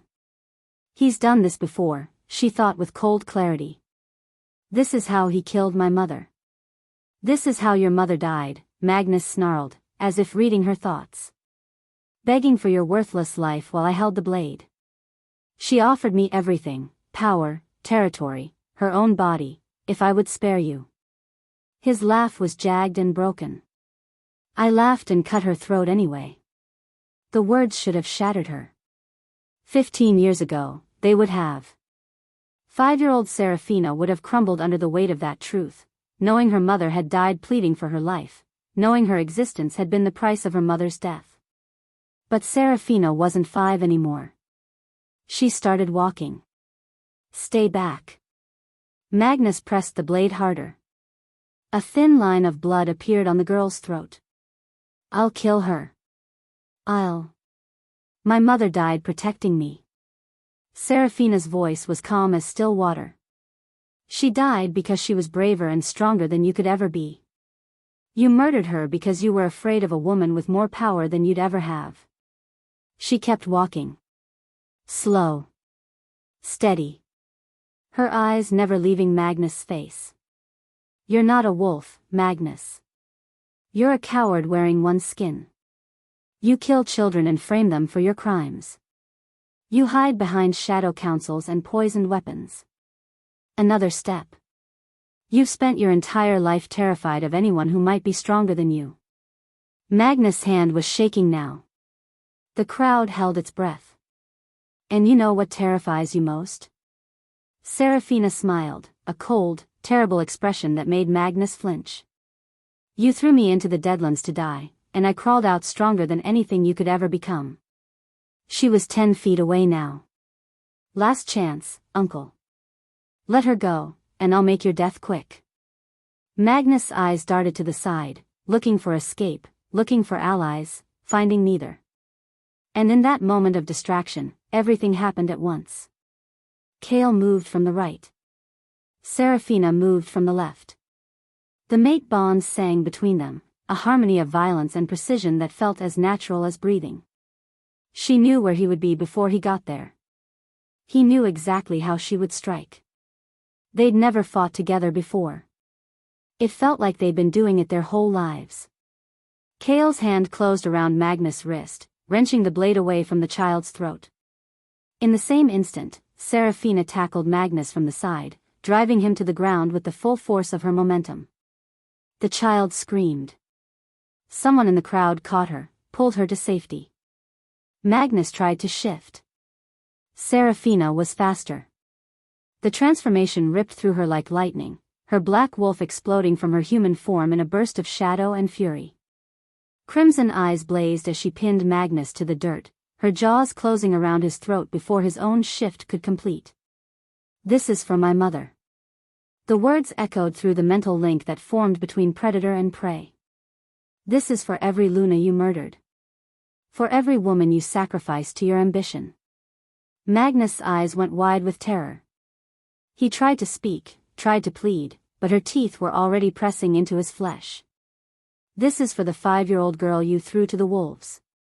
She tore out his throat. Blood sprayed across the arena floor, hot and copper-bright and final. Magnus' body spasmed once, twice, then went still. Seraphina held the flesh in her jaws for a long moment, letting the crowd see. Letting them understand. Then she dropped it and shifted back. The silence that followed was absolute. Seraphina stood in the center of the arena, covered in her uncle's blood, surrounded by 1,000 witnesses. Her black armor was splattered crimson. Her dark hair hung wild around her face. She looked like vengeance made flesh. The alphas on their platform stared at her with expressions ranging from horror to calculation. The exposed Hollow Council members had been seized by Shadowfang warriors. The crowd seemed frozen, uncertain whether to flee or kneel. And then Kale moved. He walked across the bloody ground toward her, slowly, deliberately, giving everyone time to see what he was doing. His wolf's eyes had receded, leaving only the gray of his human gaze. He stopped before her.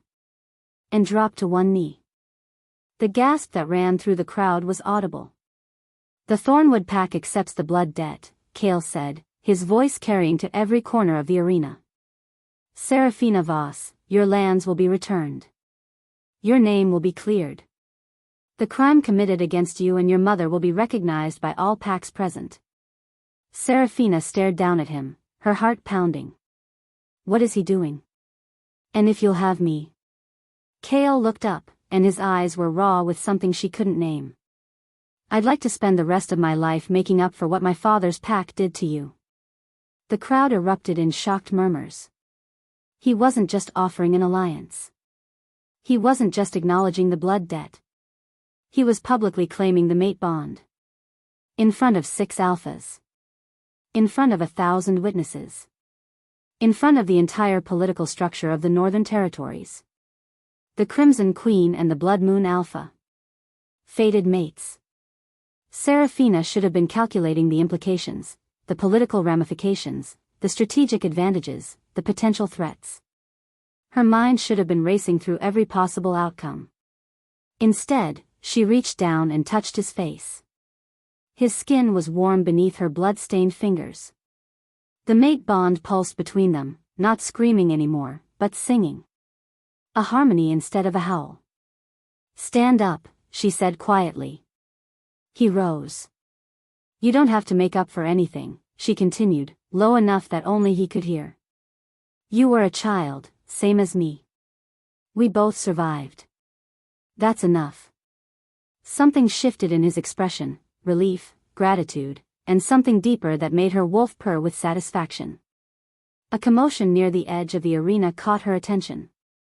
One of the seized council members, a graying wolf she didn't recognize, had broken free from his captors. He ran for the gate, shoving through the crowd. "You think this changes anything?" he screamed over his shoulder. "The council is bigger than Magnus. Bigger than Blood Moon. You'll never sit on any throne, you Deadland bitch. Wheel." A Shadowfang arrow caught him in the back of the knee. He went down screaming. But his words echoed through the arena, hanging in the air like a promise. "The council is bigger than Magnus." Seraphina looked at the chaos around her, the dead beta at her feet, the captured conspirators, the stunned alphas, the mate kneeling before her moments ago. She'd won this battle. But the war was far from over. If you are enjoying this video, kindly do well to hit the like button and subscribe to this channel. Chapter 7. Seraphina POV. The Northern Territories were burning. 2 weeks since Magnus' blood had soaked into the arena floor. 2 weeks since Kale had knelt before her and offered everything. 2 weeks since she'd thought the nightmare was finally over. She'd been wrong. Seraphina stood on the ramparts of Bloodman's capital, watching smoke rise from the distant horizon. Another village. Another attack. Another message from the Hollow Council: we're still here. We're still coming. 3 packs had declared war: Night Hollow, Ironcrest, and Darkwater. Their alphas had been named in the Moonstone Archive, their crimes exposed alongside Magnus. Rather than face justice, they'd chosen to fight. And they were winning. Not winning, she corrected herself. Surviving. There's a difference. But the distinction felt hollow when supply lines were cut and border towns were burning and loyal wolves were dying every day. You should sleep. Kale's voice came from behind her, warm and familiar. The mate bond hummed between them, stronger now than it had been 2 weeks ago. She could feel his exhaustion, his worry, his stubborn determination to stand beside her despite everything. So should you, she said without turning. He moved to stand next to her at the wall. Close enough that their shoulders almost touched.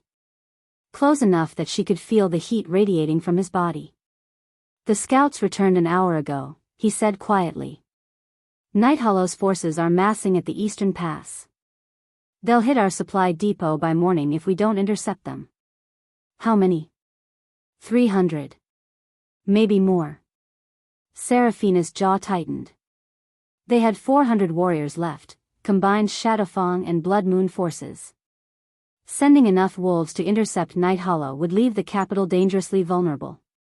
They're trying to stretch us thin, she murmured. Force us to defend everywhere at once until we can't defend anywhere. It's working. She turned to look at him. The moonlight carved shadows across his face, highlighting the exhaustion in his gray eyes. He'd been running on willpower and stubbornness for days, they both had. We need to stop reacting, she said. We need to strike back. With what? Our forces are scattered across. Not scattered. Seraphina's mind was racing, pieces clicking into place. Consolidated. Pull everyone back to the capital. Let them think we're retreating. Let them get confident. Kale's eyes narrowed. And then? And then we make them come to us. All of them. At once. She smiled grimly. They want a decisive battle? We'll give them one. The attack came 3 days later. The Hollow Council's forces hit Bloodman's capital at dawn, a wave of fur and fangs and silver-tipped weapons that crashed against the walls like a storm surge. 300 wolves from Night Hollow. 200 from Ironcrest. 150 from Darkwater. 650 enemies. Seraphina had 400 defenders. She shifted before she reached the front gate, her black wolf exploding from her human form in a burst of shadow and fury. Around her, Shadowfang and Blood Moon wolves surged forward together, 2 packs fighting as one, united by their loyalty to her and to Kale. The battle was chaos. Seraphina tore through the enemy lines, her crimson eyes blazing, her jaws finding throat after throat. She fought with a fury born of 15 years of survival, 15 years of rage, 15 years of learning that mercy was a luxury the world didn't afford. Behind you. Kale's voice echoed through the mate bond, clear as a bell, urgent as a heartbeat. Seraphina spun without thinking, her claws catching an enemy wolf across the face as he lunged for her back. Thanks, she sent back. Pay attention. You're not immortal. Neither are you. Their awareness of each other had grown beyond words over the past 2 weeks. She could feel his position on the battlefield without looking, a warm presence at the edge of her consciousness. When he took a hit, she felt the echo of his pain. When she killed an enemy, she felt his fierce pride. It should have been distracting. Instead, it made them unstoppable. They moved through the battle like 2 halves of the same weapon, covering each other's blind spots, anticipating each other's movements. When Seraphina faltered, Kale was there. When Kale was surrounded, Seraphina cut through the attackers like a scythe through wheat. But the enemy had numbers. And silver. The first silver blade caught her across the ribs, a glancing blow, but the burn was immediate and devastating. Seraphina stumbled, her wolf form flickering as the poison spread through her blood. Seraphina. Kale's mental voice was raw with panic. She felt him turn, felt him fighting toward her through the mass of enemies. "I'm fine," she lied. "Keep fighting." But she wasn't fine. The silver was spreading, weakening her with every heartbeat. The enemy wolves sensed it, they pressed harder, driving her back toward the wall. And then, when all seemed lost, a horn sounded. Not an enemy horn. Shadowfang. Demon burst through the enemy's flank with 200 fresh warriors at his back. He fought like a demon possessed, cutting through council wolves with brutal efficiency, his scarred face twisted with righteous fury. Father and son on opposite sides. Demon had chosen his side. And he was proving it in blood. He killed 3 assassins who were closing on Seraphina's position, 3 wolves who'd been circling her like vultures, waiting for the silver to finish its work. Then he was at her side, his massive wolf form a wall of muscle and teeth between her and the enemy. "Fall back," his mental voice commanded. "Get that silver out. We'll hold the line. I don't retreat. You don't die stupidly either. Go." The healer cut the silver from her flesh while the battle raged outside. Seraphina bit through the leather strap they'd given her, refusing to scream. The pain was excruciating, molten fire spreading through her veins, her wolf howling in agony inside her mind. "Almost done," the healer murmured. "Almost, there." The silver fragment came free with a wet sound, and the relief was immediate. Still painful, still burning, but the poison had stopped spreading. "Stay here," the healer ordered. "Rest. Let your body." The mate bond screamed. Seraphina was on her feet before the healer finished speaking, her partially healed wound tearing open as she ran. Something was wrong. Something was desperately, horribly wrong. "Kale." She burst through the infirmary doors and into the chaos of battle. And saw him fall. An archer on the wall, one of theirs, but his eyes were wrong, empty, controlled, had released a silver arrow at Seraphina's back. Kale had seen it. Kale had moved. The arrow meant for her heart pierced his chest instead. "No." The scream tore from her throat as she shifted mid-stride, her black wolf covering the distance in 3 desperate bounds. She caught Kale before he hit the ground, shifting back to human form to cradle him in her arms. The arrow was buried deep.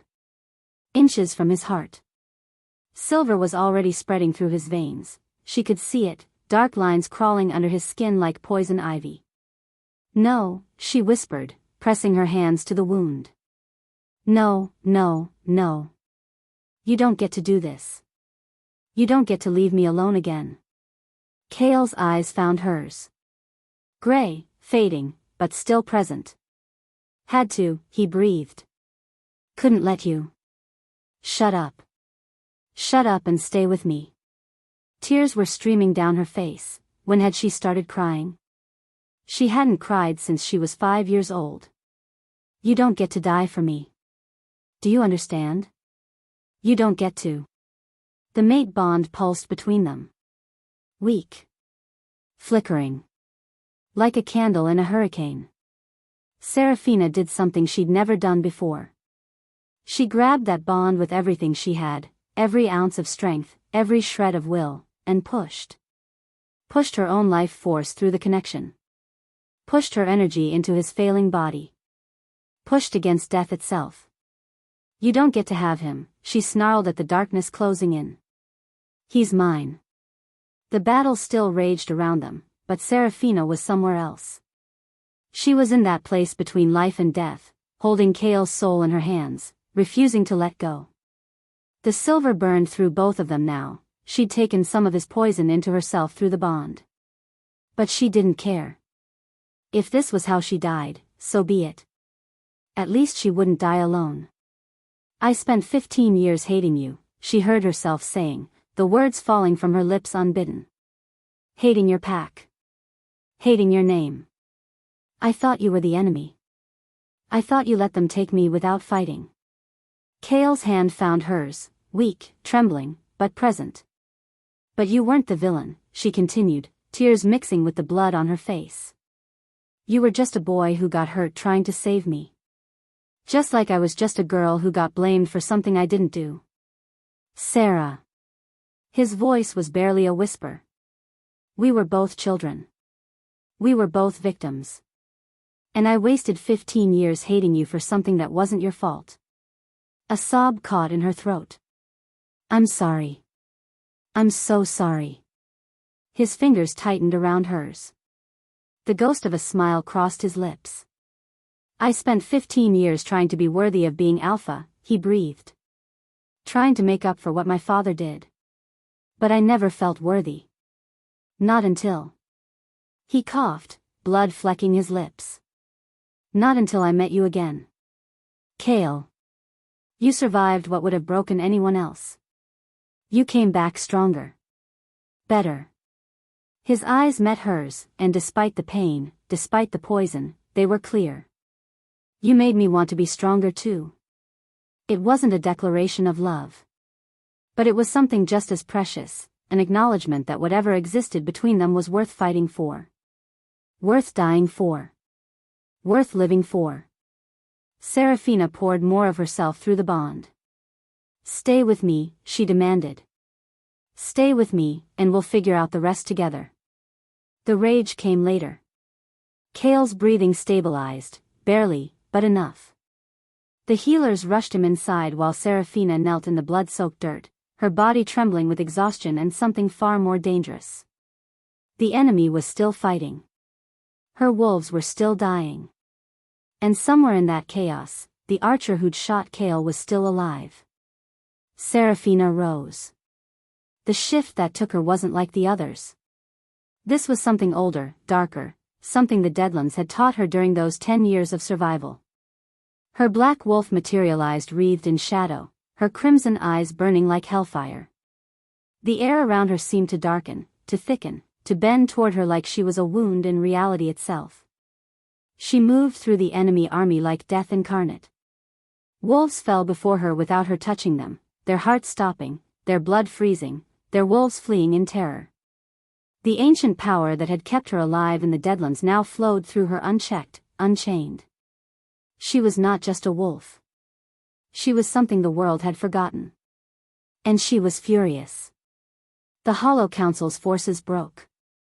They fled, those who survived, screaming about the Demon Queen, the Shadow Wolf, the monster of the Deadlands. They ran, and Seraphina let them go. Not out of mercy. Out of strategy. Let them run. Let them tell their masters what they saw. Let the Hollow Council know exactly what's coming for them. The battle was won. But at tremendous cost. Half of our warriors are dead. Demon's voice was flat with exhaustion. They stood in the war room, Seraphina, Demon, Lyra, and the surviving commanders. Maps covered the table, marked with losses and enemy positions. A quarter of Shadowfang fell, he continued. More wounded. If the council attacks again before we recover. They will. Seraphina's voice was hoarse from screaming, from crying, from channeling power she didn't fully understand. They're regrouping. The captured soldier talked before he died. She met their eyes one by one.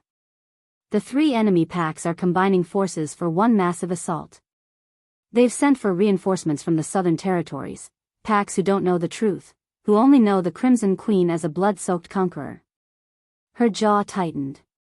In 7 days, an army of 3,000 wolves will march on Blood Moon. The silence that followed was suffocating. 3,000, Lyra breathed. We have less than 500 left. I know. That's 6-to-1 odds. Even with the walls, even with defensive positions. I know. Seraphina turned to the window, staring out at the smoking ruins of her hard-won victory. Kale was alive, barely. The healer said she'd pushed her own life force through the bond, that she was the only reason his heart was still beating. But he wouldn't fight again for weeks, maybe months. She had 500 wounded, exhausted wolves against an army 6 times their size. Then what do we do? Demon asked quietly. How do we win this? Seraphina closed her eyes. 7 days. 7 days to find a way to defeat 3,000 wolves. 7 days to end a war before it destroyed everything she'd built, everyone she loved. Loved. The word surprised her. But it was true. Somewhere between the hatred and the fighting and the blood, she'd started to love again. Kale. Demon. Lyra. Her wolves. She had something to lose now. And that made her more dangerous than she'd ever been. We don't fight their army, she said finally, opening her eyes. We cut off the head. The Hollow Council is commanding this war from somewhere. Find them, and we end this. And if we can't find them in 7 days? Seraphina's smile was sharp and cold. Then we make the biggest gamble of our lives and pray to the moon goddess that she's not done with us yet. If you are enjoying this video, kindly do well to hit the like button and subscribe to this channel. Chapter 8. Seraphina POV. 7 days to save everything or lose it all. Seraphina chose a third option. The messengers rode out before dawn, 20 wolves on the fastest horses Blood Moon had left, each carrying the same message to every pack in the Northern Territories. Not just allies. Not just neutrals. Everyone. Come to Blood Moon in 3 days. Witness the truth. Then choose your side. This is insane, Demon said, watching the riders disappear into the morning mist. You're inviting wolves who might side with the council to see exactly how weak we are. I'm inviting them to see the truth. Seraphina turned from the window. The council has survived on lies and shadows for decades. They can't survive sunlight. And if no one comes? Then we die fighting. She met his eyes steadily. But we were going to die anyway. At least this way, we die with the truth on our lips. Demon was silent for a long moment. Then he nodded slowly. You really believe this will work? I believe information is more powerful than claws. Seraphina's smile was thin but genuine. I spent 15 years surviving on nothing but spite and strategy. The council has numbers. We have something better. What? The last piece of evidence. The one Lyra's been holding back. The 3 days passed in a blur of preparation and prayer. Seraphina barely slept. When she did, she dreamed of her mother, not the bloody corpse from her nightmares, but the living woman. Warm hands braiding her hair. A soft voice singing lullabies. The scent of wildflowers and safety. I'm trying, Mama, she thought each time she woke. I'm trying to finish what you started. Kale recovered slowly, stubbornly refusing to stay in bed despite the healer's protests. By the 3rd day, he was standing beside her on the walls, watching the horizon. They're coming, he said quietly. Seraphina's heart stuttered. Wolves were appearing on the Great Plain before Bloodman's walls. Not the enemy army, that was still massing to the east. These were others. Neutrals. Observers. Alphas. 1 pack. Then 2. Then 5. By midday, 12 packs had gathered on the plain, including, impossibly, 3 from the Southern Territories. Wolves who had no stake in northern politics, who had traveled for days just to witness whatever Seraphina had promised. They came, she breathed. You gave them something the council never did, Kale said. A choice. The enemy army arrived at sunset. 3,000 wolves spread across the eastern horizon like a dark tide. Their banners flew the colors of Night Hollow, Ironcrest, and Darkwater, but at the center, a black flag marked the Hollow Council's command. Alpha Ronan rode at the head of the force. He was older than Seraphina had expected, gray at the temples, scars crossing his weathered face. But his eyes were sharp and cruel, the eyes of a man who had spent decades manipulating others from the shadows. He rode forward alone, stopping at the center of the plain. Seraphina Voss. His voice carried across the field. The Crimson Queen. The child who should have died in the Deadlands. He spread his arms wide. Look around you. 3,000 wolves against your pitiful few. The game is over.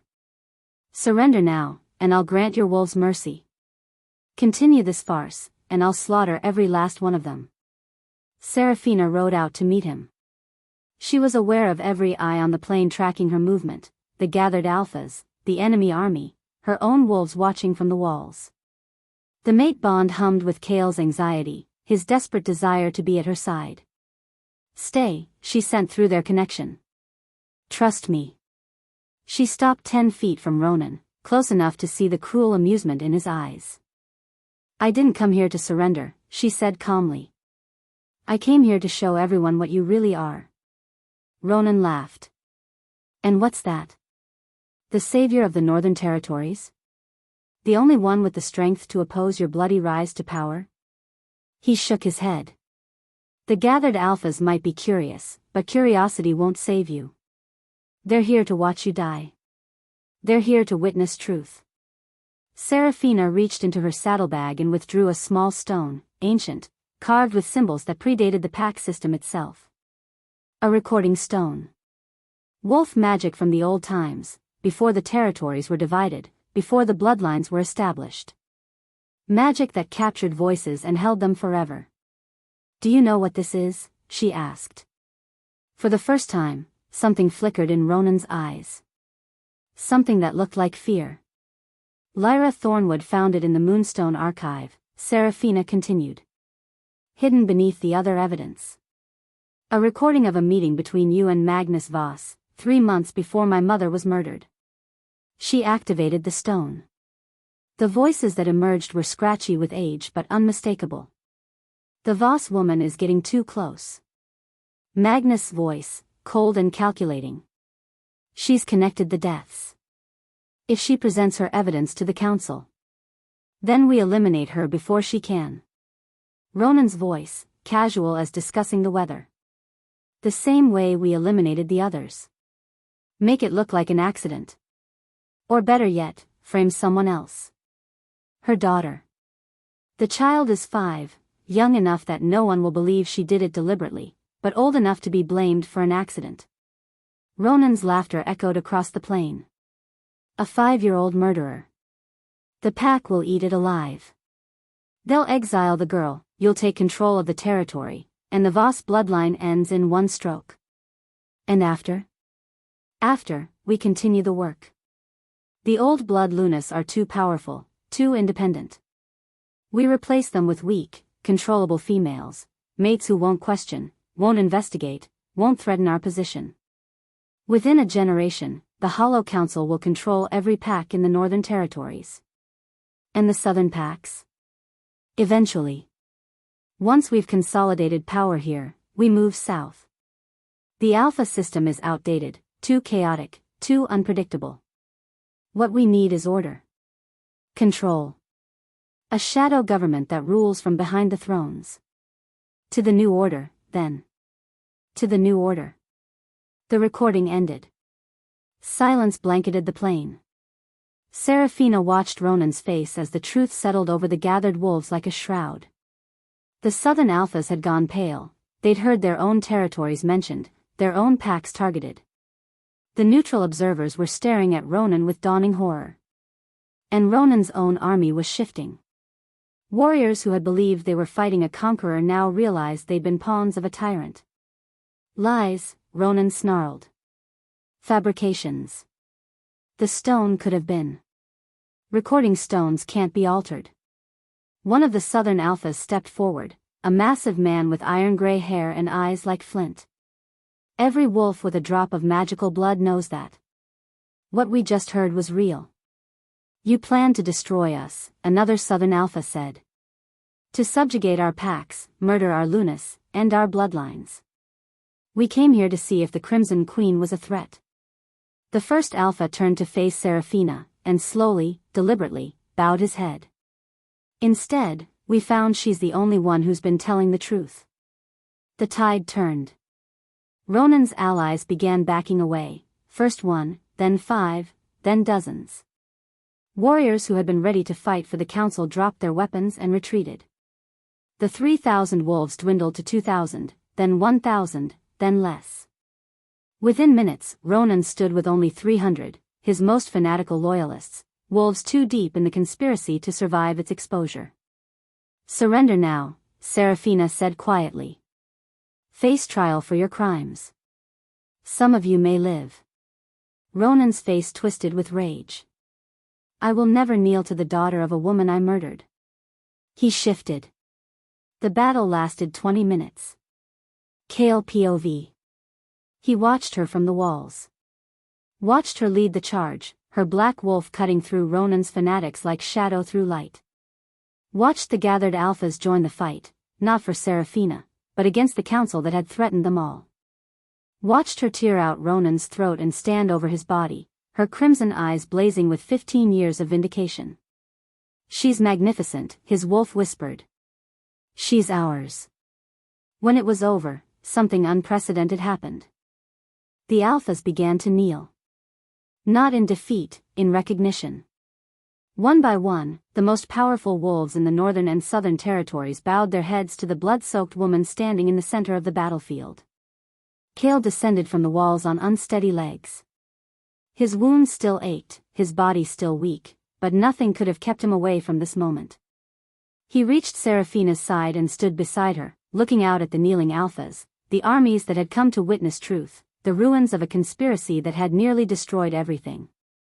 "The Northern Territories need a leader," he said quietly. "Not an alpha, that's a title any strong wolf can claim. They need a queen." Seraphina was silent for a long moment. "I didn't come here to be queen," she finally said. "I came here for justice. For my mother. For the 5-year-old girl who never got a chance to be innocent. And now?" She looked at the kneeling wolves. At the southern alphas who had declared for her. At the warriors, enemy and ally alike, who had seen the truth and chosen to fight for it. "Now I think of every wolf who has no voice," she said slowly. "Every exile. Every rogue. Every child who might be thrown away because they're inconvenient or different or afraid." Her jaw tightened. If being queen means protecting them, then... She turned to face the crowd and raised her voice. "I'll be your queen. Not by conquest, but by choice. Yours and mine. And I swear, on my mother's blood and my own, that no child will ever be cast out again. Not while I breathe." The roar that rose from the gathered wolves shook the earth itself. That night, alone in the alpha's chambers that now belonged to both of them, they finally addressed what had been building since the moment their eyes met in the summit hall. The mate bond pulsed between them, demanding, insistent, incomplete. "I'm not the same girl you watched being dragged away," Seraphina said. She stood by the window, her back to him, her voice rough with vulnerability she rarely showed. "I've killed. I've conquered. I've done things that would horrify the child I used to be." Kale crossed the room and turned her to face him. His hands cupped her face, gently, reverently. "I'm not asking for that girl," he said. "I'm asking for you. All of you. The darkness and the light. The ruthless queen and the survivor who refused to die." Tears slipped down her cheeks. She didn't try to hide them. "I don't know how to be soft anymore," she whispered. "I don't know if there's anything left of me that isn't sharp edges and survival instincts. Then I'll love the sharp edges." He pressed his forehead to hers.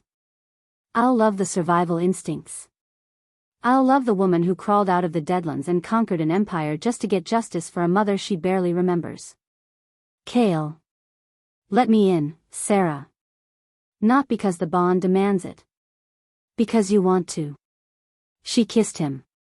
It wasn't gentle. Nothing about them was gentle. But it was real, raw and honest and desperate in a way that transcended politics and history and 15 years of pain. The mate bond completed that night. The marks appeared on their necks simultaneously, his matching hers matching his. Two broken people choosing to heal together. 1 month later, Seraphina stood on the balcony of what was now the Northern Palace. The territory spread before her, healing, slowly. The old divisions were closing. Demon had been officially named Beta of the combined pack. Lyra served as the Queen's advisor, her years of secret research finally acknowledged. And in Seraphina's hands was a letter from the Deadlands. The remaining exiles. The rogues. The forgotten wolves who had been cast out just like her. They wanted to come home. All of them, she murmured, reading the names. I'll welcome all of them. Arms wrapped around her from behind. Kale's warmth pressed against her back, his chin resting on her shoulder.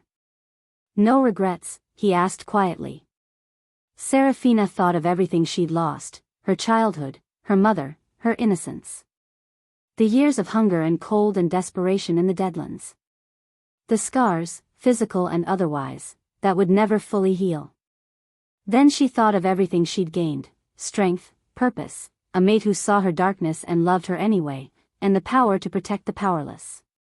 No regrets, she said. I was cast out as a child. I returned as a queen. And I'll make sure the wolves who threw me away never forget what they created. Kale pressed a kiss to her temple. And what's that? Seraphina smiled, not the cold smile of the Crimson Queen, but something warmer. Something almost soft. They wanted to make me a monster, she said. They succeeded.